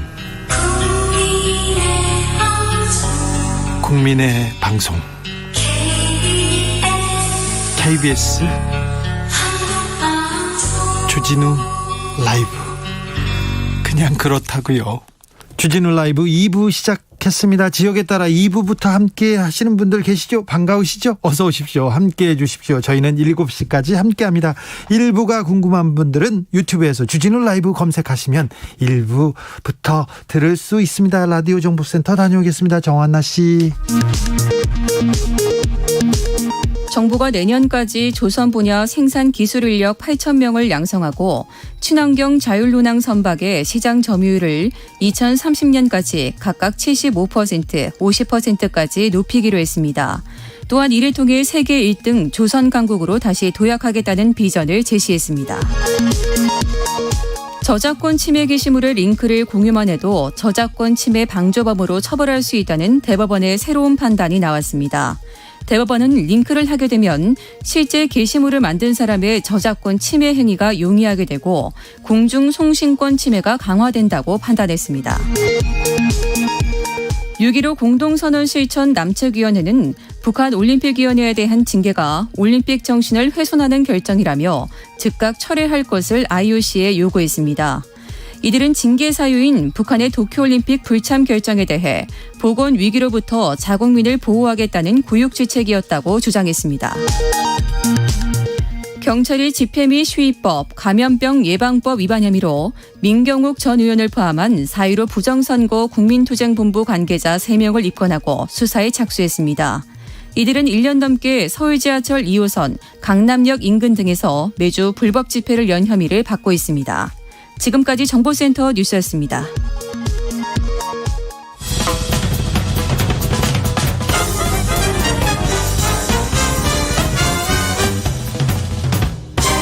훅 인터뷰. 훅 인터뷰 이어가겠습니다. 대선이 6개월 앞으로 다가왔습니다. 정책 비전은 안 보입니다. 네거티브. 특별히 윤석열 검찰발 고발 사주 의혹만 그냥 계속되고 있는데 서로 여야에서는 정치 공작이다 이렇게 외치고 있습니다. 이 상황 어떻게 봐야 할까요? 이상돈 중앙대 명예교수한테 어찌 봐야 되는지 물어보겠습니다. 교수님 안녕하십니까? 네, 안녕하세요. 건강하시죠? 네, 그렇습니다. 네. 책 잘 봤습니다. 감사합니다. 네, 네. 깊이가 역시 네, 존경스럽습니다.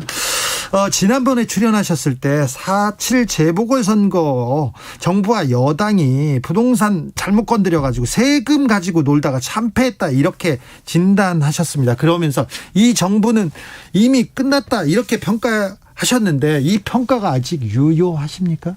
네, 맞죠. 현재 뭐 이런 상황에서 현 정권이 여당이 정권을 한번 더 연장한다는 것은 우리가 상식엔 어긋나죠. 뭐 정책 토론에서 현 여당이 이렇게 내놓을 수 있는 게 없잖아요. 뭐 모든 정책이 뭐 제대로 잘한 게 거의 없다 할 정도니까. 부동산 부분은 좀 부족하다고 하더라도 다른 부분이 또 부족합니까? 다른 것도 그렇죠. 뭐 이렇게 제가 이제 4년 동안 했던 환노위에서도 이제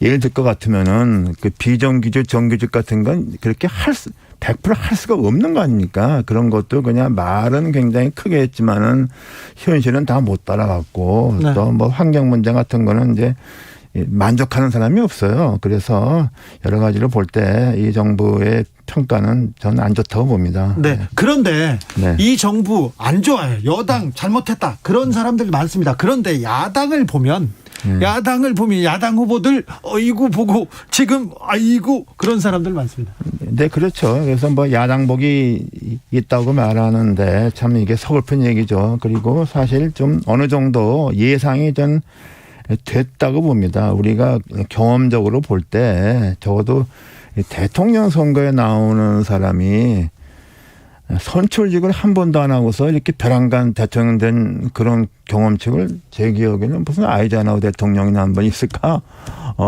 미국에서도 없습니까? 그 아이젠하워 대통령 그것도 더 거슬러 올라가면 이제 전쟁 영웅들이 있죠. 인디안 전쟁에서 영웅했던 사람이 이제 뭐 그런 경우 있는데 그래서 우리가 그 선출직이 중요한 게 뭐냐 그러면은 선출직 나가는 사람들은 대중, 국민, 유권자와 호흡을 할 줄 압니다. 네. 그게 굉장히 중요한 자산이고 중요한 것이고 또 하나는 그런 과정을 통해서 그 사람이 여론에 또는 정치 권에 대해서 검증을 받게 돼 있죠. 근데 그런 거 전혀 없는 사람이 그렇게 벼랑간 대통령 선거에 나와서 대통령 되겠다고 하는 건 저는 비정상적이라고 봐서 그건 어디까지나 거품이고 뭐 불언간 꺼질 거다고 저는 좀 생각을 했습니다. 지난번에도 그 말씀을 하셨어요. 그런데 이 말도 계속 이어가고 계시네요. 윤석열 검찰발 고발 사주 의혹 어찌 보고 계시는지요? 네, 이거 현재 보니까 이 문제를 가지고 또 자꾸만 그 제보자를 두고서 말이 많아요. 제보자 의도가 뭐냐. 나는 그거 굉장히 본질을 벗어난 거라고 봅니다. 네. 저거 아시잖아요. 그 워터게이트 사건에서 워싱턴 포스트의 두 젊은 기자의 취재원 이른바 딥스로우트 네. 깊은 목구멍 네. 한창 30년 후에 밝혀졌는데 그 당시 그걸 가지고서 이제 누구냐 궁금증이 있지만은 그게 논점이 아니잖아요. 네네. 실제로 워터게이트 사건에 백악관이 개입이 됐고 그것을 은폐하기 위해서 뭘 했느냐 그걸 따져야 되는데 우린 지금 이게 관점을 흐리려고 그러는지 모르는데 자꾸만 제보자 가지고 얘기를 해요. 난 이게 굉장히 부당한 거라고 봐요. 그래서 네. 그거는 문제의 본질이 아니다. 그리고 현재 뭐 진행 중이라서 아직 정확히는 알 수 없는데 이것이 이른바 그 검찰 내 소나무계 검사하고 또 김영 의원 또 흔히 제보자로 지목되는 누구 네. 그 사람들의 국한된 문제라면 이게 오히려 파장이 작을 수가 있어요. 그렇죠. 그런데 지금 며칠 사이에 보도를 보니까 그동안 야당에서 고소 고발한 사건의 고발장이 이번에 나온 유출된 거하고 굉장히 판박이라고 하죠. 같다. 토심에게 바꿨다. 네. 그러면 우연하게 같이 썼다. 그건 불가능합니다. 그거는. 네. 그러니까 이런 것이 불거지게 되면은 이제 이렇게 되면은 개인의 이번 사건의 문제가 아니라 이거는 그야말로 국기를 흔드는 문제가 될 수 있는 것 같아요. 그게 이제 영어 표현에 로그라는 말이 있죠. ROGUE. 네. 그게 뭐냐면 반란이에요. 반란. 네. 그래서 그 유명한 이제 소련의 과거 영화죠. 핵잠수함 하나가 반란을 일으켜서 미국 망명하는 이런 영화 기억나실 거예요. 그 로그 잠수함이. 이렇게 지금 대한민국 검찰에 로그가 있다는 거잖아요. 이게. 네. 그 로그가 야당하고 무슨 거래를 했다. 네. 야배했다 같으면은 이건 어디까지나 우리가 확실히 알 수는 없는 거죠. 그게 밝혀지면은 이것은 보통 심각한 문제가 아니죠. 만약에 검사가 고발장을 써서 야당 정치인한테 줬다. 이 사실이 드러난다면 이거는 거의 반란과 같은 수준입니까? 반란 반역이에요. 완전히 이거는 국기를 흔드는 거죠. 그래서 이제 그것이 그야말로 그 검사 몇 명이냐 한두 명이냐 몇 명이라면 그 개인의 문제가 되는데 이런 것이 혹시나 만연돼 있다. 상당히 좀 여러 번 있었다. 해왔다. 그게 확인되면은 저는 이 후폭풍은 좀 걷잡을 수 없다고 봅니다. 손준성 검사가 김웅 의원 쪽에 전달했을 수 있고요. 다른 검사 쪽에서 정점식 의원, 전 검사 출신 정점식 의원 쪽에 줬을 수도 있는데 많은 곳에서 이렇게 유출했다면 이건 걷잡을 수 없이 더 커진다고요.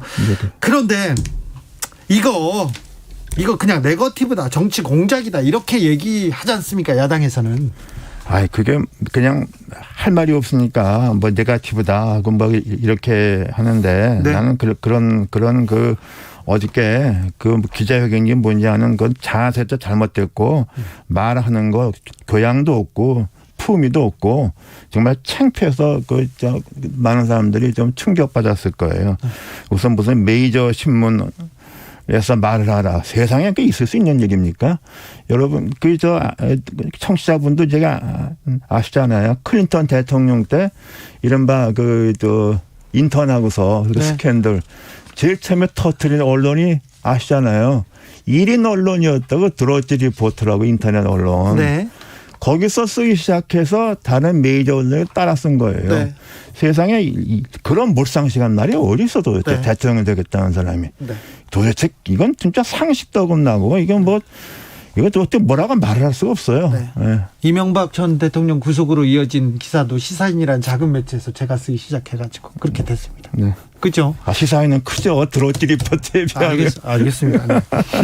자, 홍준표 의원이 급부상하고 있는데 홍준표 의원이 급부상하고 있고 윤석열 후보는 좀 주춤하고 있습니다. 이 야당의 야당의 구도는 어떻게 보고 계신지요? 지금 이제 많은 좀 그렇게 좀 예상하는 사람이 이렇게 많지는 않았는데 이제 지금 많은 사람들이 점차 깨닫는다고 봅니다. 왜냐하면 최재형 전 감사원장도 좀 허무하게 돼버렸죠. 역시 그러니까 선거라는 정치 과정에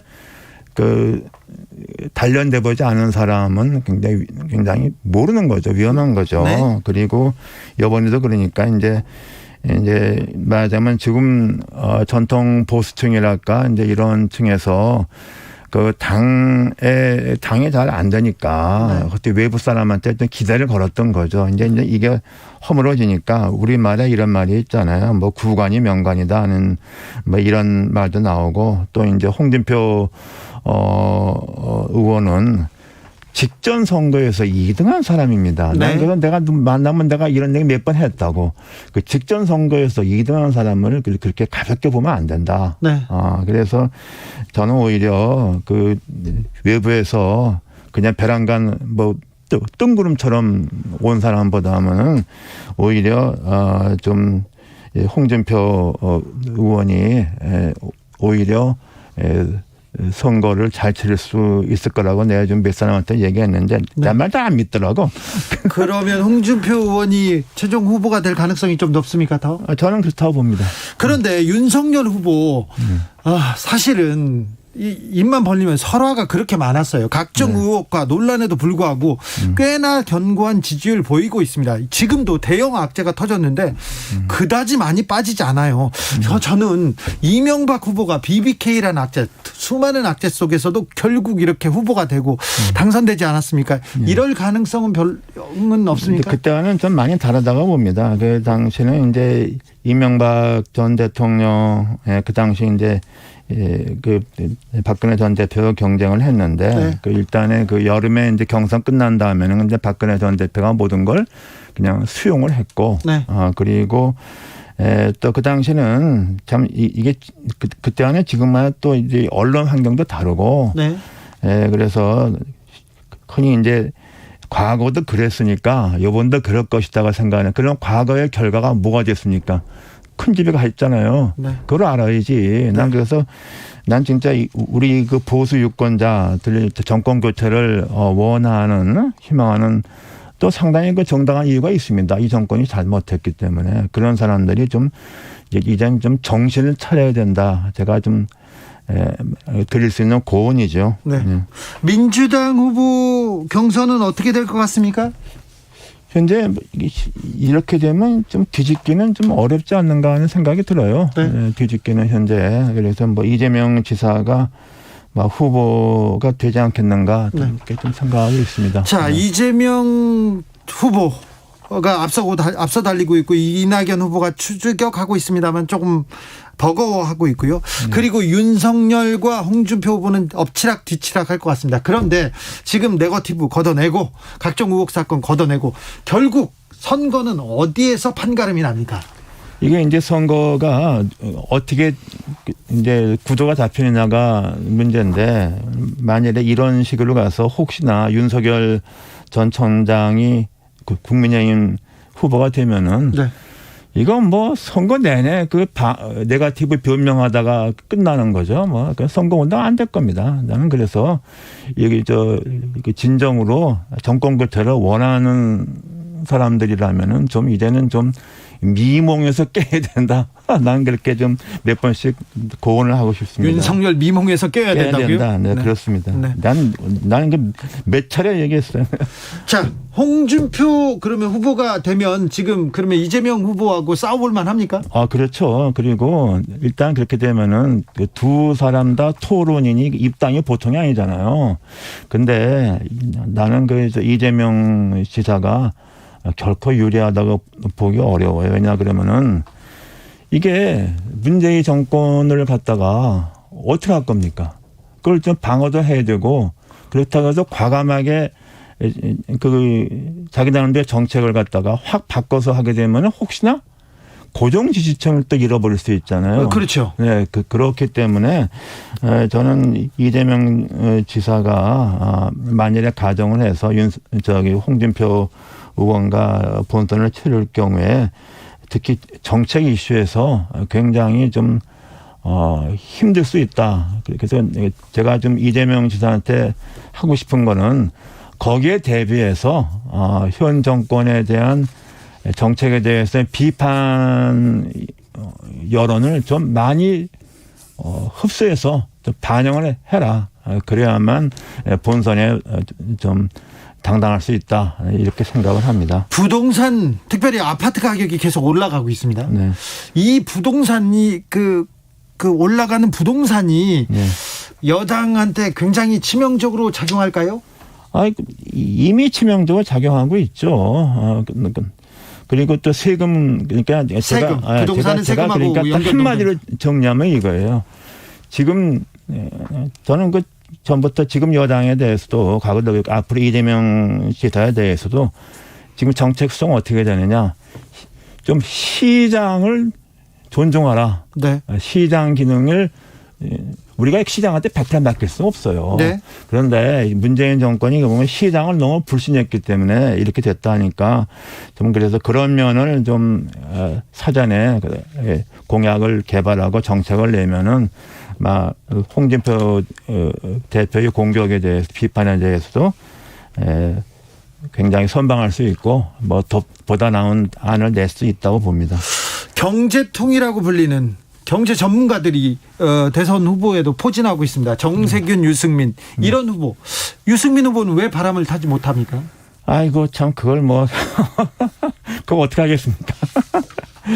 그게 이제 글쎄요 전통 보수층에서 좀 그렇게 좀 마음을 안 주는 것 같아요. 안타깝게 됐죠. 네, 그렇습니다. 네. 안철수 후보는 희망이 없습니까? 지금 되겠습니까? 네. 김동연 후보는 왜 나왔을까요?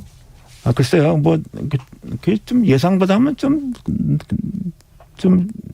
실망하지 않았을까요? 그게 이제 최재형 후보나 김동연 후보나 이제 혹시나 이제 제3 세계에서 지대에 나와서 그쪽이 좀 파이가 커지면은 네. 거기서 좀 할 수가 기대는 했는데 그것이 이번에 이제 잘 안 됐죠. 네. 네. 2749님께서 이상돈 교수님이 생각하는 역대 최고의 정부는 어디입니까? 저보고 뽑으라 그러면은 그럼 뭐 그렇게 단뜻가 말하기는 어려워요. 제가 뭐라 그러면 노태우 정부는 우리나라의 그 인프라와 기본을 닦아서 난 굉장히 평가한다고 보고 김영삼 정권은 이제 무슨 금융실명제니 그 민주화의 그 기초 닦았고 우리 김대중 대통령은 경제위기를 극복하고 여러 가지 그러니까 그 새 정부가 평가받아야죠. 네. 그 문재인 정부도 역할을 나름대로 하지 않았을까요? 별로 기억이 없는 것 같아요. 별로 이 정부에는 좋은 점수를 못 주겠습니까? 근데 이제 하면 이제 제일 큰 거라면 이제 과거에 전 이명박 전 대통령 그렇게 청산한 거가 제일 업적이라고 봅니다. 그런데 그런 과정에서 좀 영어로 하면 오버했어요. 지나치게 했어요. 그래서 그렇게 오히려 좀 반감도 많이 샀다고 봅니다. 네. 이번 대선의 시대 정신은 뭐라고 보십니까? 시대 정신은 이제 우리나라뿐 아니라 세계적으로 보더라도 좀 이제 빈부격차 이런 것이 이제 과거의 자본주의가 아니잖아요. 네네. 1차 산업이나 제조업 자본주의가 아니고 그래서 단기간 내에 그냥 엄청난 부의 편차가 컸기 때문에 이런 공정과 정의를 좀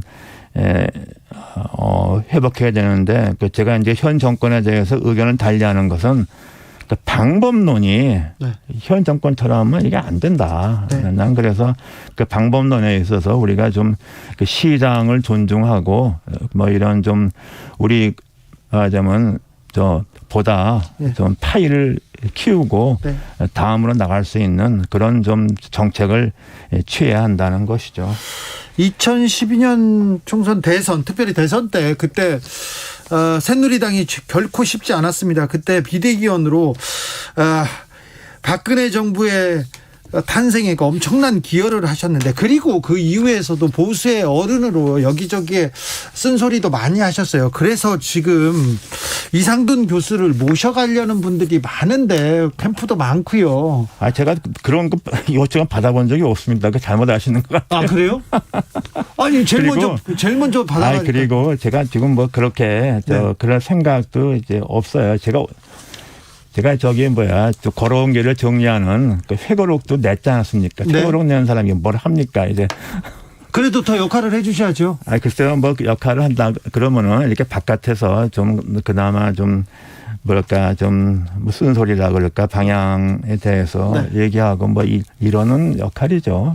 네. 알겠습니다. 네. 여기까지 듣겠습니다. 지금까지 이상돈 중앙대 명예교수였습니다. 감사합니다. 네, 감사합니다. 정치 피로, 사건 사고로 인한 피로, 고달픈 일상에서 오는 피로. 오늘 시사하셨습니까? 경험해보세요. 들은 날과 안 들은 날의 차이. 여러분의 피로를 날려줄 저녁 한 끼 시사. 추진우 라이브.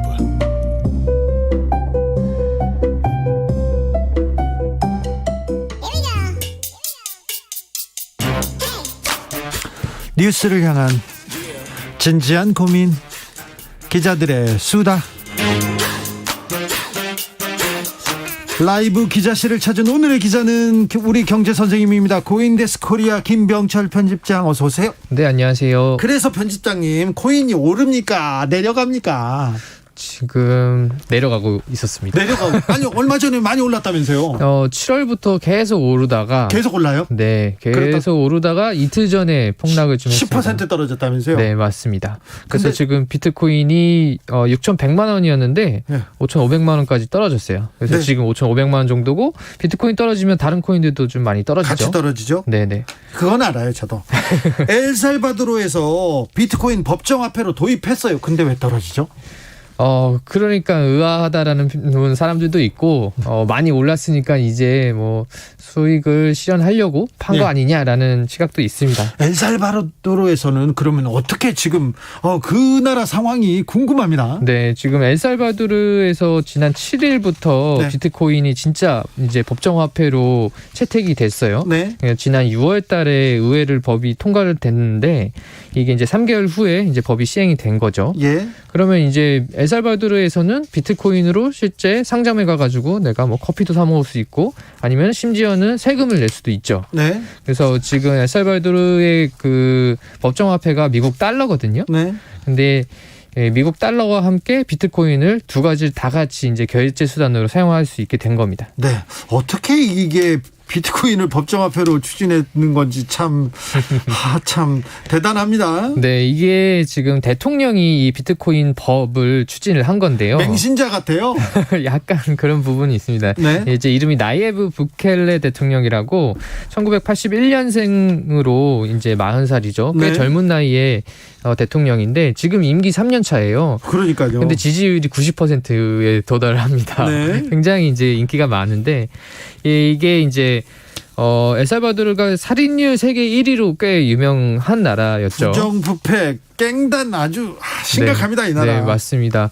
근데 이 대통령이 깽단 척결이라든지 아니면 부정부패 척결 이런 것들을 굉장히 몰아붙이고 있어요. 네. 그래서 작년에 의회에 깽단 척결 예산안을 통과시키기 위해서 의회 안에 무장 군인 40여 명을 배치한 적도 있어요. 아, 네.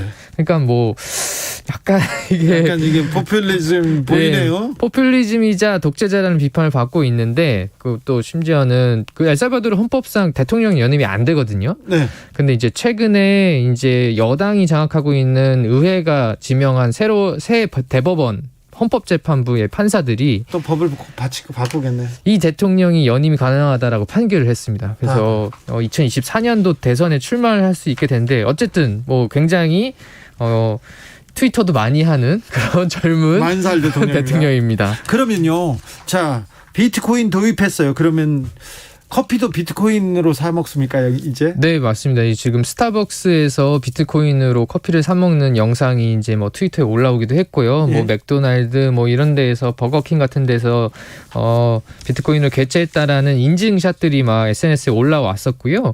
근데 이제 뭐 논란도 사실은 좀 있기는 해요. 논란, 저 궁금해요. 아니 어제는 6천만 원인데 오늘은 5,500만 원이야. 그거 네. 어떻게 이 불안정한 화폐를 법정화폐로 쓰면 어떻게 해요? 그러니까 이제 세계 최초로 비트코인을 법정화폐로 사용하는 아주 파격적인 실험이죠. 네. 그래서 지금 뭐 비트코인을 이제 뭐 관심 있게 보는 사람들은 뭐 이걸 지지하든 비판하든 엘살바도르를 굉장히 관심 있게 보고 있습니다. 이게 네. 결국은 국가 경제가 이 비트코인 가격과 연동이 돼 버린 거잖아요. 네. 그래서 이런 것들에 대해서 관심이 좀 많고, 근데 비트코인 반대하는 시민들이 이틀 전에 이제 법 시행하는 날 한 1,000여 명 정도가 수도에서 반대 시위를 벌였어요. 아니 나는 비트코인도 모르고 뭐 IT 이런 거 몰라. 나는 맞습니다. 이용할 수 없어. 그러니까 이런 거 하지 마. 이렇게 얘기하는 사람 많을 거 아니에요. 네, 그러니까요. 나 이 비트코인은 난 모르겠구나. 그냥 미국 달러 쓸래. 네. 혹은 비트코인은 부자나 아니면 투기 세력들한테나 적합한 거다. 예. 이렇게 막 항의를 좀 했었고요. 네. 뭐 말씀드린 것처럼 이틀 전에 6천만 원에서 5천만 원으로 19% 폭락을 했잖아요. 그래서 논란이 있었는데 오히려 이 대통령은 이 빠졌을 때 사야 된다라고 트위터를 올리면서 지금 엘살바도르 정부에서 그때 150개의 비트코인을 더 샀어요. 네. 그래서 이제 지금 정부가 보유하고 있는 양은 550 비트코인입니다. 한국 돈으로 한 300억 원 정도 돼요. 결국 근데 300억 원밖에 안 가지고 있어요? 아니 뭐 지금 대통령이 트위터로 밝힌 거는 300억 원 정도인데. 아니 기축 통화로 한다면서 겨우 300억 원 가지고 있으면서 참 앞으로 더 사겠죠? 어찌 되는지 좀 지켜보겠습니다. 엘살바도르의 비트코인 어떻게 조금 시장에서 자리 잡는지 대단한 관심사는 맞습니다. 네. 자, 다음 뉴스로 가볼까요? 네, 이게 빚내서 투자하는 비투가 줄어들지 않고 있는데요. 아니야, 금리가 올랐는데도요? 네, 그러니까 말입니다. 한국은행이 지난달에 기준금리를 0.25%포인트 올렸잖아요. 네. 그런데 비투가 여전히 증가하고 있는 걸로 좀 나타나고 있고요. 특별히 청년층, 젊은 사람들한테 좀 이 비투 많이 보이는데요. 네, 맞습니다. 이게 이제 저희가 증권사에 가가지고 개인 투자자가 돈을 빌려서 주식을 사는 거를 이제 신용융자라고 부르거든요. 네. 근데 이제 코스닥 시장에서 지난 7일 기준으로 신용거래융자 잔고가 11조 6천억 원이 나왔어요. 근데 예. 이게 사상 최대입니다. 예. 그러니까 이제 돈을 빌려서까지 주식을 투자하는 게 이제 사상 최고였다라는 건데, 네. 이 청년층의 이제 비투가 또 좀 두드러져요. 네. 이게 올해 상반기 2030 세대의 신용융자가 5만 4천여 명입니다. 예. 이게 이제 코로나19 전인 2019년 말에는 2만 6천 명이었어요. 2배 늘었네요, 2배? 네, 1년 반 만에 2배가 늘었고, 이게 또 같은 기간에 1인당 증권사에서 빌린 돈의 액수가 이제 4,500만 원에서 6,200만 원으로 늘어났습니다. 잠시만요. 1인이 증권사에서 빌린 액수가 6천만 원대라고요? 네, 맞습니다. 이렇게 많이 빌려요? 근데 이제 뭐 평균을 잡은 거니까 어떤 사람은 수억 원을 빌리고 어떤 사람은 몇백억 빌리고, 근데 어쨌든 평균적으로 6,200만 원 금액도 늘었고, 그리고 인원도 많이 늘은 거죠. 청년들이 사실 좀 묻지마 투자도 많이 하고 어떤 주식 좋다더라 그러면 빨리 가서 막 사기도 해요. 맞습니다. 근데 청년 측에서 이렇게 유독 비투가 는 이유는 뭔가요? 아무래도 이제 코로나19 이후에 지난해부터 모든 게 좀 막 자산 가격이 다 폭등했잖아요. 였거든요. 네. 거의 이제 10억 가까이인데, 이게 2년 전과 비교하면 한 3억 원 오른 거예요. 많이 43% 상승했습니다. 많이 올랐어요. 예, 그러니까 2년 전에 내가 봐왔던 집을 지금 사려면 3억 원이 더 있어야 살 수 있다는 건데, 네. 요런 것들 이제 뭐 계속 부동산 오르고 주식 오르고, 그것도 작년에 동학개미 운동 시작됐잖아요. 네. 이런 것들을 다들 자산 갖고 있으니까 오르네, 이런 것들을 보면서 나만 이 좋은 기회를 놓치고 있는 거 아닌가, 이런 심리들 때문에 자꾸 비투에 나서는데, 아니 금리가 인상됐고 또 추가 인상이 계획돼 있어요. 맞습니다. 그래서 지금 그 한국은행에서도 계속 이제 추가 인상을 예고를 했잖아요. 그래서 아무래도 연말이나 내년 초에 기준금리가 지금 1%가 될 가능성이 굉장히 큽니다. 만약 그렇게 되면 벌써 신용대출 금리가 지금 오르고 있는데, 그때 가서는 더 오를 수 있겠죠. 네. 그래서 앞으로는 3%대 초반의 금리의 신용대출은 좀 찾기 어려울 것으로 예측이 좀 됩니다. 네. 금리 인상하면 2030 세대 청년이 타격이 커요. 그러니까 지금 미리미리 준비하셔야 됩니다. 대비해야죠. 네, 포트폴리오를 좀 나눴으면 좋겠어요. 청년층은 아무래도 공격적인 투자를 많이 하는데, 네. 거기에만 올인하지 마시고 네. 적당히 분배를 해서 해지를 하면 좋을 것 같습니다. 인앱 결제 방지법, 이게 무슨 말입니까? 네, 이게 이제 지난달 31일 날 국회를 통과했는데요. 인앱 결제 방지법이 통과를 한 거예요. 네. 그러니까 인앱 결제 먼저 설명을 좀 드려야 되는데, 저희가 스마트폰에서 구글이나 애플 이제 그 운영 체계로 다 되어 있잖아요. 네. 근데 저희가 거기서 앱을 다운받은 다음에 그 앱 내에서 결제를 하면, 지금은 이제 구글이나 애플의 결제 시스템으로만 결제가 되도록 하는 게 인앱 결제예요. 네. 그러니까 앱 내에서 결제한다는 거죠. 그러니까 예를 들어서 제가 뭐 구글 플레이에서 게임 앱을 하나 다운받은 다음에 그 게임을 하다가 게임 아이템을 샀다. 그러면은 거기에서 나오는 그 매출의 30%를 그 구글이 가져가는 겁니다. 구글이나 애플 내에서 어떤 애플리케이션을 쓰거나 아니면 뭐 소프트웨어를 쓰지 않습니까? 뭘 사거나 지불하거나 뭘 언제나 거의 30%를 떼간다면서요? 네, 맞습니다. 근데 사실은 애플은 이미 다 30%를 다 떼가고 있었고, 예. 구글이 게임에서만 떼가다가 이제 작년에 2021년부터는 모든 게임을 넘어서 모든 콘텐츠에도 다 30%로 인상하겠다라고 밝히니까 이게 논란이 시작이 됐어요. 그래서 우리나라가 세계 최초로 이 법을 만들었습니다. 네, 그 전기통신사업법 개정안이 이제 지난달에 통과가 된 건데요. 네. 이 내용이 애플이나 구글 같은 앱 마켓 사업자가 콘텐츠 제공 사업자에게 뭐 특정한 결제 방식, 그리고 자신들의 결제 방식만 강제하는 거를 금지를 하는 거고요. 그러면 이 법이 이제 통과가 됐으니까 이용자들은 앞으로 인앱 결제 그리고 이 앱 개발사가 만든 외부 결제 중에 결제할 때 선택할 수 있게 되는 겁니다. 네. 그러면 요게 국내 앱 개발사나 콘텐츠 업계들이 굉장히 이 법이 통과된 걸 환영을 했는데 이게 왜 그러냐면 외국에서도 환영했습니다. 네네. 국내 앱 개발사들이 작년에 인앱 결제 수수료로 구글에 낸 게 1조 500억 원이에요. 아, 네. 그러니까 이제 이게 훨씬 많이 늘어나면 결국은 콘텐츠 비용이 혹은 게임 아이템 비용이 늘어서 그렇죠. 이게 소비자들한테 전가될 수밖에 없다라는 주장인 거죠. 아니, 구글과 애플만 이렇게 배를 불리는 너무 많이 불러요. 30%씩 배 먹다가는 배가 터질지도 몰라요.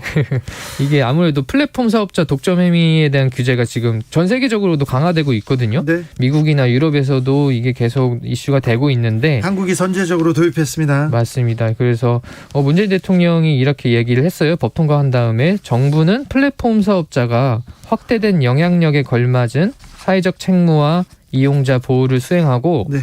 앱 마켓의 건전한 생태계를 조성할 수 있도록 하위 법령을 차질 없이 준비하라 이렇게 말을 했습니다. 전 세계 앱 개발자들 그리고 뭐 소프트웨어 개발자들 그리고 작은 회사들에서는 박수를 치고 있다고 합니다. 지금까지 기자들의 수다 김병철 편집장이었습니다. 오늘 말씀 감사합니다. 감사합니다. 교통정보센터 다녀올까요? 공인혜 씨.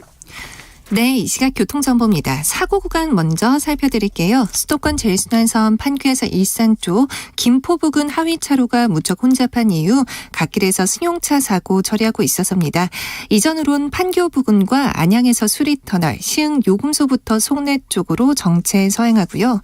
반대 일산에서 판교 쪽 일산부터 송내 나드목 사이 18km 구간 정체 꾸준하고 계속해서 구리에서 판교 쪽, 남양주에서 광암터널, 송파부터 판교까지도 20km가 넘게 막혀 있습니다. 서울 시내는 동부간선도로 성수 쪽 용비교 부근 1차로에 서 있는 고장난 차 주의하셔야겠습니다. 정체는 반대 의정부 방면으로 더 길어져 있어서 성수 분기점부터 상계교 쪽 이동에 40분이 넘게 예상되고요. 강변북로와 올림픽대로 모두 공항 일산 방면으로 영동대교부터 가양대교까지도 1시간 내외로 소요됩니다. KBS 교통정보센터였습니다.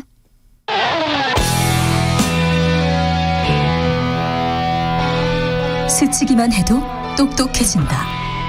드라이브 스루 시사 주진우 라이브.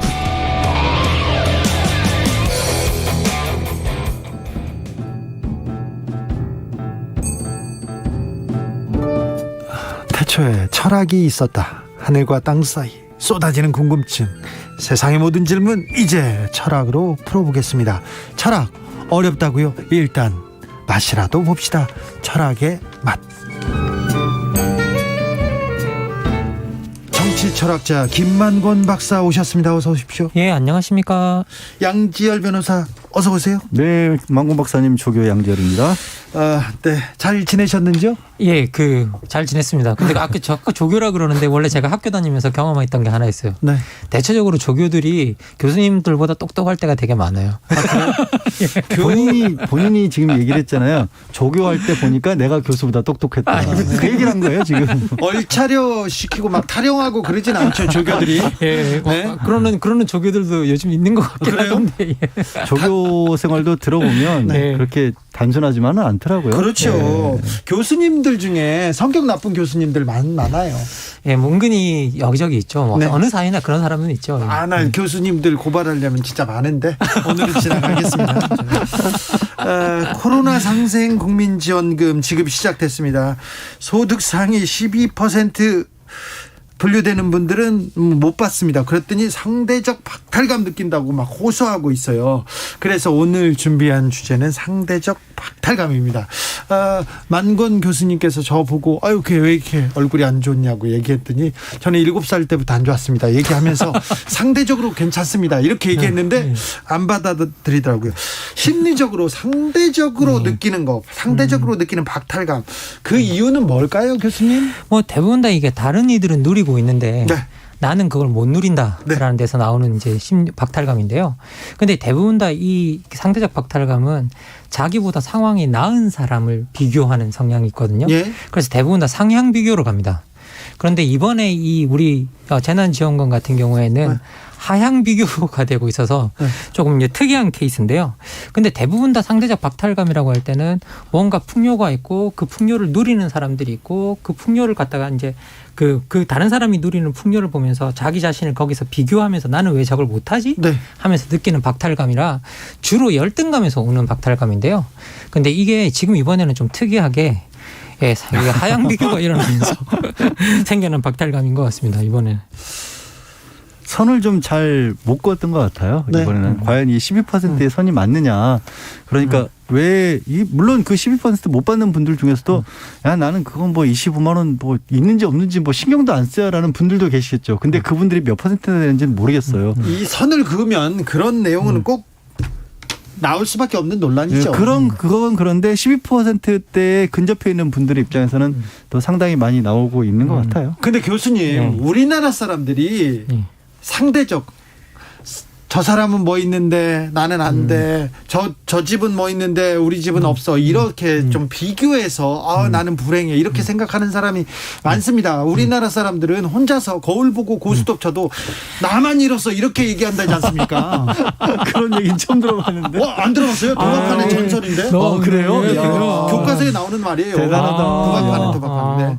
이게 사실 보면 뭐 제가 우리나라가 저 같은 경우에는 1997년 우리 IMF 이후로 사실 이제 각자 도생의 사회가 좀 많이 됐고 그러면서 이제 일종의 경쟁 사회라는 것들이 엄청나게 강화되었는데요.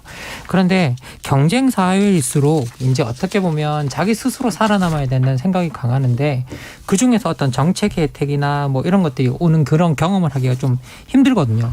그런데 여기서 이제 사회적 다수가 절대적으로 어떤 사회적 도움이나 이런 것들을 경험하고 있는데 나는 거기서 그것을 경험하지 못한다라고 생각이 든다면 그런 도움에서 배제되는 경험 자체가 상대적 박탈감을 일으키는데 많은 영향을 미치지 않나라는 좀 생각이 들고요. 그리고 저는 이번 또 재난지원금 같은 경우는 또 어떤 생각이 좀 들었냐면 아까 선을 잘못 그으셨다고 했잖아요. 분명한데 이게 혜택을 받는 사람이 많아지면 많아질수록 거기서 배제되는 사람은 이게 박탈감을 느끼게 돼 있거든요. 그렇겠네요. 예. 그래서 이 88%라는 수준이 상당히 높은 수준이잖아요. 굉장히 높죠. 예, 상당히 높은 수준인데 이 수준에서 배제됐다라는 것들, 그러면 이분들은 어떤 생각이 드냐면 왜 나는 사회적으로 계속 의무만 있고 사람들이 거의 다 받는 것 같은 이런 혜택에서도 왜 계속 나는 배제가 되지? 라는 이제 그런 심리를 갖게 되는 것 같아요.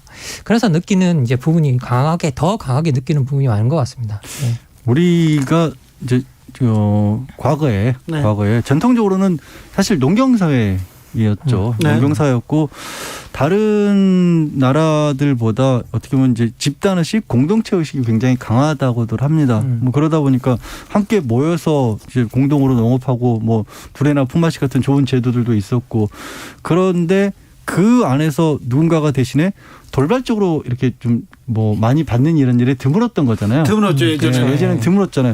근데 이게 역설적으로 우리가 또 고도 성장을 사회적으로 경제적으로 하다 보니까 굉장히 누군가는 앞서 나가고 빨리 나가는 사람들이 생길 수밖에 없지 않습니까? 그게 100%또 본인의 노력만으로 되는 것만은 아니에요.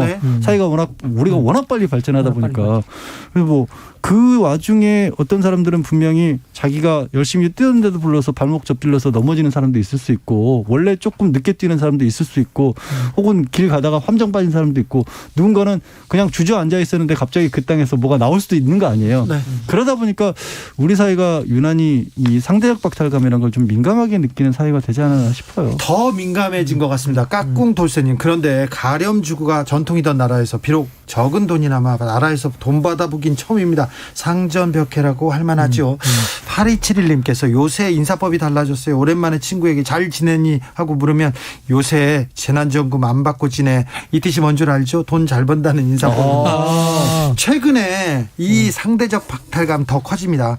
주식, 코인 관심 많잖아요. 그러니까요. 부동산. 같은 비슷한 친구들끼리 나는 어떤 주식 샀어, 나는 어떤 주식 샀어 이렇게 하다가 이 격차가 벌어지니까 어이구 그래서 좀 비교하고 박탈감 더 커지는 것 같습니다.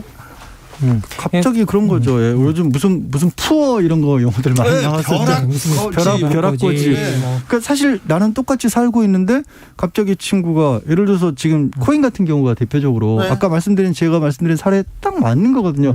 이게 그 사람이 꼭 이 투자처를 정말 잘 알아서 그렇게 됐다고 보지 못하는 경우들도 있으니까 그렇죠. 그러다 보니까 상대적 박탈감을 많이 느끼는 게 아닌가. 근데 반면으로 저는 그 12%에 해당하는 분들 그리고 나머지들도 우리 사회에서의 상위, 중위, 하위라고 하는 게 어느 정도가 있는 거구나를 좀 돌아보는 계기도 된 것 같아요.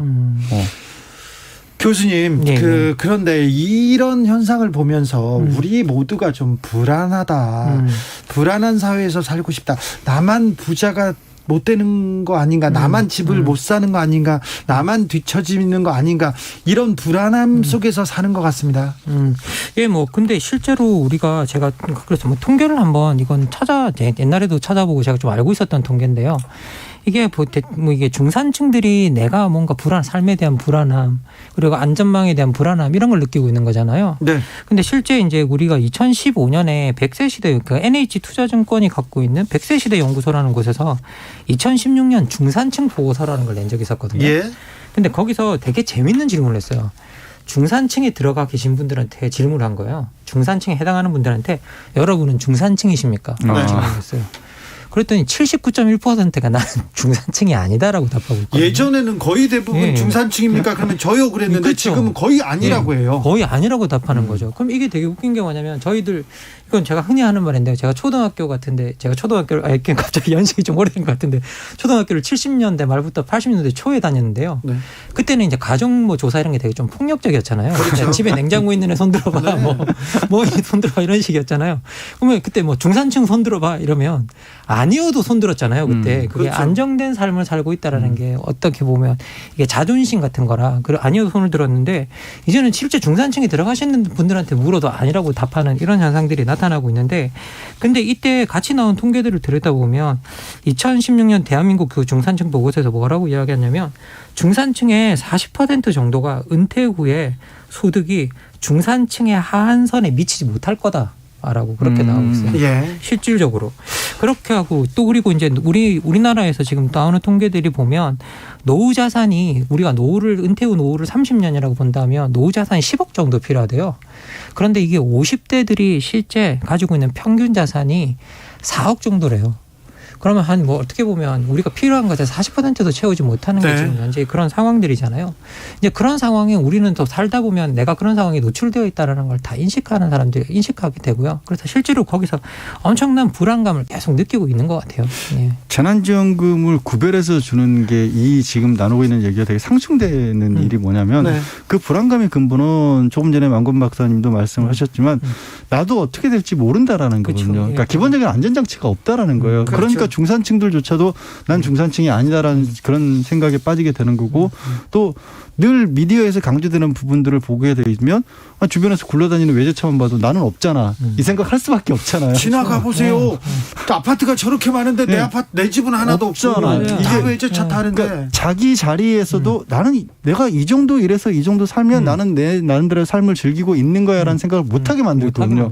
그러니까 안전망은 없어졌고 상대적으로 비교할 건 너무 많고. 그래서 그 기본이라는 부분들을 찾아야 되는데 그걸 국가가 틀을 만들어줘야 되는데 그런 의미에서 저는 재난지원금 이렇게 차별적으로 준 게 잘못됐다고 봐요. 저도 이번에 좀 그런 생각이 많이 들어요. 주연님께서는 이런 문자 주셨어요. 저는 받아서 박탈감이 들어요. 받고도 기분이 나쁩니다. 얘기하시고요.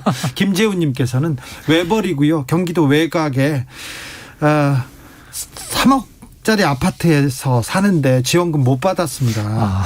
아파트 사신 분들께 아파트 사신 4억짜리가 10억이 되었는데 그분들은 지원금 받았습니다. 열등감인가요? 정부 믿고 투기 안 하고 기다렸는데 벼락거지에 지원금도 못 받은 화가 납니다. 이렇게 계속 생각하시는 분들 많습니다. 한정희님께서 속상하네요. 내 평생 대한민국 12%에 해당하는 재산을 가졌다고 생각한 적이 없는데 너무 서글픕니다. 재산도 없이 맞벌이 할 뿐인데요. 이렇게 하면서 받고도 기분 나쁘고 못 받고는 더 기분 나쁘고 이게 고스톱 현상이라니까요. 그래서 제가 선을 잘못 그었다는 거예요. 네. 이게 사실 이게 사회적으로 우리가 들여다봤을 때 이게 니체가 되게 했던 말 중에 저는 제일 훌륭한 말이 뭐라고 생각하냐면 우리가 옳다고 믿는 것과 실제 작동하고 있는 세계 사이의 간극이 넓어지면 넓어질수록 사람들은 절망한다. 네. 이야기하거든요. 근데 지금 현재 많은 그런 것 같아요. 실제 우리는 경쟁 사회 속에서 열심히 살아야 된다고 믿고 있는데 한쪽에서는 어떤 사람들은 뭐 코인을 했다느니 부동산을 했다느니 어떤 노력과 별로 상관없어 보이는 그런 일들로 뭐 재산과 자산을 불리고 있고 그러다 보니 거기서 생겨나는 갭 같은 것들이 사람들을 자꾸 절망에 빠뜨리고 이제 그런 지점이 보이고 있는데요. 지금 뭐 그런 상황 속에서 이번 재난지원금 같은 경우에는 그런 사람들의 박탈감 같은 것들을 더 돋보이는 지점에서 이상한 지점에 88% 거기서 딱 그어버리는 바람에 굉장히 좀 아프게 옵니다. 그런데 나의 미래를 위해서 그리고 행복을 위해서 좀 선을 그어야 될 것 같아요. 남하고 비교하지 말고 제가 작년이었나요? 김경수 도지사가 서울구치소에 이제 구속돼 가지고 면회를 갔더니 김경수 지사가 너무 해피하게 환한 얼굴로 저는 인상을 쓰고 있는데 저한테 당신 얼굴이 왜 이래? 그러면 아니 지사님 얼굴이 왜 이렇게 좋아? 그랬더니 무슨 얘기를 하냐면 자기가 대학교 때 이 구치소에 와서 구속됐는데 그때는 환경이 너무 안 좋았는데 지금 너무 좋아요. 따뜻한 물도 잘 나와요. 그래가지고 너무 잘 지내고 있어요. 그러면서 예전에 비해서 좋아졌다고 행복해 하더라고요. 김경수 지사 같은 분은 좀 특수한 경우. 그분은 좀 특이하지만. 굉장히 특수한 경우고요. 근데 그게 말씀드린 것처럼 이게 우리 사회가 너무 빨리 변하다 보니까 가지고 있는 것에 대한 사람들은 당연하게 여기기 마련인데 문제는 그 가지고 있는 것이 언제 흔들릴지도 모른다는 불안감이 들어져 있는 거고요. 또 이게 상대적 박탈감 얘기를 하려면 결국은 평등이라는 얘기를 안 할 수가 없잖아요. 네. 근데 이게 경제적 불평등이 사실은 민주주의를 이끌었던 원동력이었지만 지금 우리가 정치적 사회적으로는 평등이 어느 정도 이루어졌는데 이게 경제적 차원에서는 불평등이 다시 또 심화되고 있거든요. 격차는 심화되고요. 양극화도 더 심화되고 있습니다. 이게 한쪽의 양축이라고 할 수 있는 경제와 이 사회 민주라고 봤었을 때 정치적 민주주의의 성숙도에 비해서 이 경제적 민주주의가 떨어지고 있는 거예요. 코로나 시대가 이 약자들을 더 공격했고요. 그 부의 양극화는 더 키웠어요. 이 부분을 좀 조정하고 줄이고 해소해 나가는 게 정치의 역할일 텐데요. 네, 맞습니다. 결국은 우리가 계속 이제 그 상대적 박탈감 이야기하면서 그런 거 안 느끼는 사회가 어떤 사회일까 계속 그런 이야기를 하고 있는 건데요. 저 개인적으로는 그런 사회는 사회적 보호망이 이제 결국은 두터운 사회라는 생각이 듭니다. 그런데 그게 단지 말하는 제가 사회적 말하는 보호망은 어떤 거냐면요. 가난한 사람, 부유한 사람 갈라서 가난한 사람은 얻어 쓴다는 열등감에 시달리게 하고 부유한 사람은 내가 뭔가 뺏기고 있다는 박탈감에 시달리게 하는 그런 식의 복지가 아니라 저는 어떻게 좀 만들었으면 좋겠냐면요. 복지가 가난한 사람만 이용하는 서비스가 아니라 누구라도 이용할 수 있는 서비스망이 돼서 부자도 가난한 사람도 동등하게 이용하게 되면 사실은 이 서비스 질도 향상이 되거든요. 왜냐하면 가난한 사람을 위한 복지는 일하는 사람보다 더 나은 환경을 제공할 수가 없어요. 그래서 항상 복지는 열악한 수준을 유지할 수밖에 없거든요. 그런데 그걸 모든 사람한테 다 열어놓고 누구라도 아이 있으면 아이 맡길 수 있고 편하게 맡길 수 있고 이런 식의 모든 사람들이 이용할 수 있는 부자들도 자신들이 이 서비스를 이용할 수 있다는 걸 알아서 불만을 가지지 않는 그런 방식의 어떤 사회적 보호망을 만들어내는 게 최선이 아닐까라는 생각이 듭니다. 저 개인적으로는. 무상급식으로 가는 길이 굉장히 어려웠지 않습니까? 근데 또 가고 보니까 이거는 가구 당연히 왔어야 될 길 그렇게 생각합니다. 주 5일제도 마찬가지고 이제 복지의 깊이에 대해서도 고민해야 될 것 같아요. 시혜적 복지냐 보편적 복지냐 이 좀 심도 깊은 논의가 필요한 것 같습니다. 아까 어떤 정치자분이 가렴주거라는 표현을 쓰셨잖아요. 그러니까 우리가 정치와 사회를 얘기할 때 아직도 그런 전제적인 사고방식을 벗어내기가 참 어려워요. 인간이 그동안 쌓아온 역사가 있기 때문에. 그러니까 국가가 베푸는 시혜가 아니라 사실은 우리 거거든요. 그러니까 이번에 있어서도 재난지원금의 차별지급이 좀 잘못됐다고 보는 근거 중에 하나가 이게 상황이 어렵기 때문에 일단 우리끼리 나눠 갖자라는 개념이 돼야 되는데 위에서부터 아래로 뭔가를 뿌려주는 것처럼 돼버렸어요. 이 용어 자체도 그렇고 재난 지원이라는 것도 지원을 하는 개념이 아니었으면 훨씬 더 낫지 않았을까 아니 싶어요. 정부가 돈 벌어가지고 그냥 나눠주는 게 아니라 아니 우리 거잖아요. 사실은. 네, 우리가 낸 세금을 가지고 지금 어려우니까 좀 먼저 쓰겠다는 거 아니에요. 그리고 이게 사회적 보호망이라는 의미에는 단지 어려운 사람을 도와주는 게 아니라 그렇게 함으로써 사회를 통합시키는 기능이 있어야 되거든요. 네. 그런데 사회를 도와주는 일을 하면서 사람들을 분열시켜버리면 이건 정말 어떻게 보면 도와주는 이만 못한 일이 일어나는 거잖아요. 그래서 우리가 뭔가 이런 보호망을 제공하거나 뭐 이런 걸 지급할 때 사회적으로 모든 사람들이 통합되는 방식으로 줬으면 좋겠고. 그렇죠. 예, 특히 위기 시대는 더한 것 같아요. 네. 예. 아유 좀. 기재부 사람들이 그리고 정치인들이 철학의 맛을 주진우 라이브를 조금 더 들어야 될 것 같습니다. 참 2335님께서 부자 되세요라는 광고가 히트한 이후에 한국 사회는 인정사정 없이 부자 되기 한국 대중 철학이 된 것 같습니다. 너무 돈 하다가 너무 다 불행해지는 것 같습니다. 철학의 맛 마침표 찍을 시간이 됐습니다. 오늘 철학의 맛의 결정적 한마디 들어보겠습니다. 김 박사님. 예, 남들과 비교하기 전에 국가가 모두를 보호하라. 그래요? 국가의 역할이죠. 국가의 역할이 조금 코로나 시대에 더 중요해집니다. 뭐 레벨만 부르면 자, 양 변호사님. 레벨가 부르면 다른 사람의 굶주림을 알지 못한다는 말을 다시 한번 새겨줬으면 좋겠습니다. 그렇죠. 조금 이럴 때 조금 주변을 살펴보고 조금 같이 가는 세상 이렇게 생각해 봐야 되는데 지금 점점 불안하다고 나만 쳐다보는 그런 일이 안타깝습니다. 근데 모두가 그래요. 그러다 보니까. 예, 모두가 다 그런 것 같아요. 우리가 보기에는 안 그래도 될 분들까지 불안해하고 있어요. 철학의 맛 여기서 인사드리겠습니다. 양지열 변호사님, 김만곤 박사님 오늘도 감사합니다. 네, 고맙습니다. 감사합니다. 블리처스의 I Wanna Get Better 들으면서 저는 여기서 마무리하겠습니다. 돌발 퀴즈의 정답은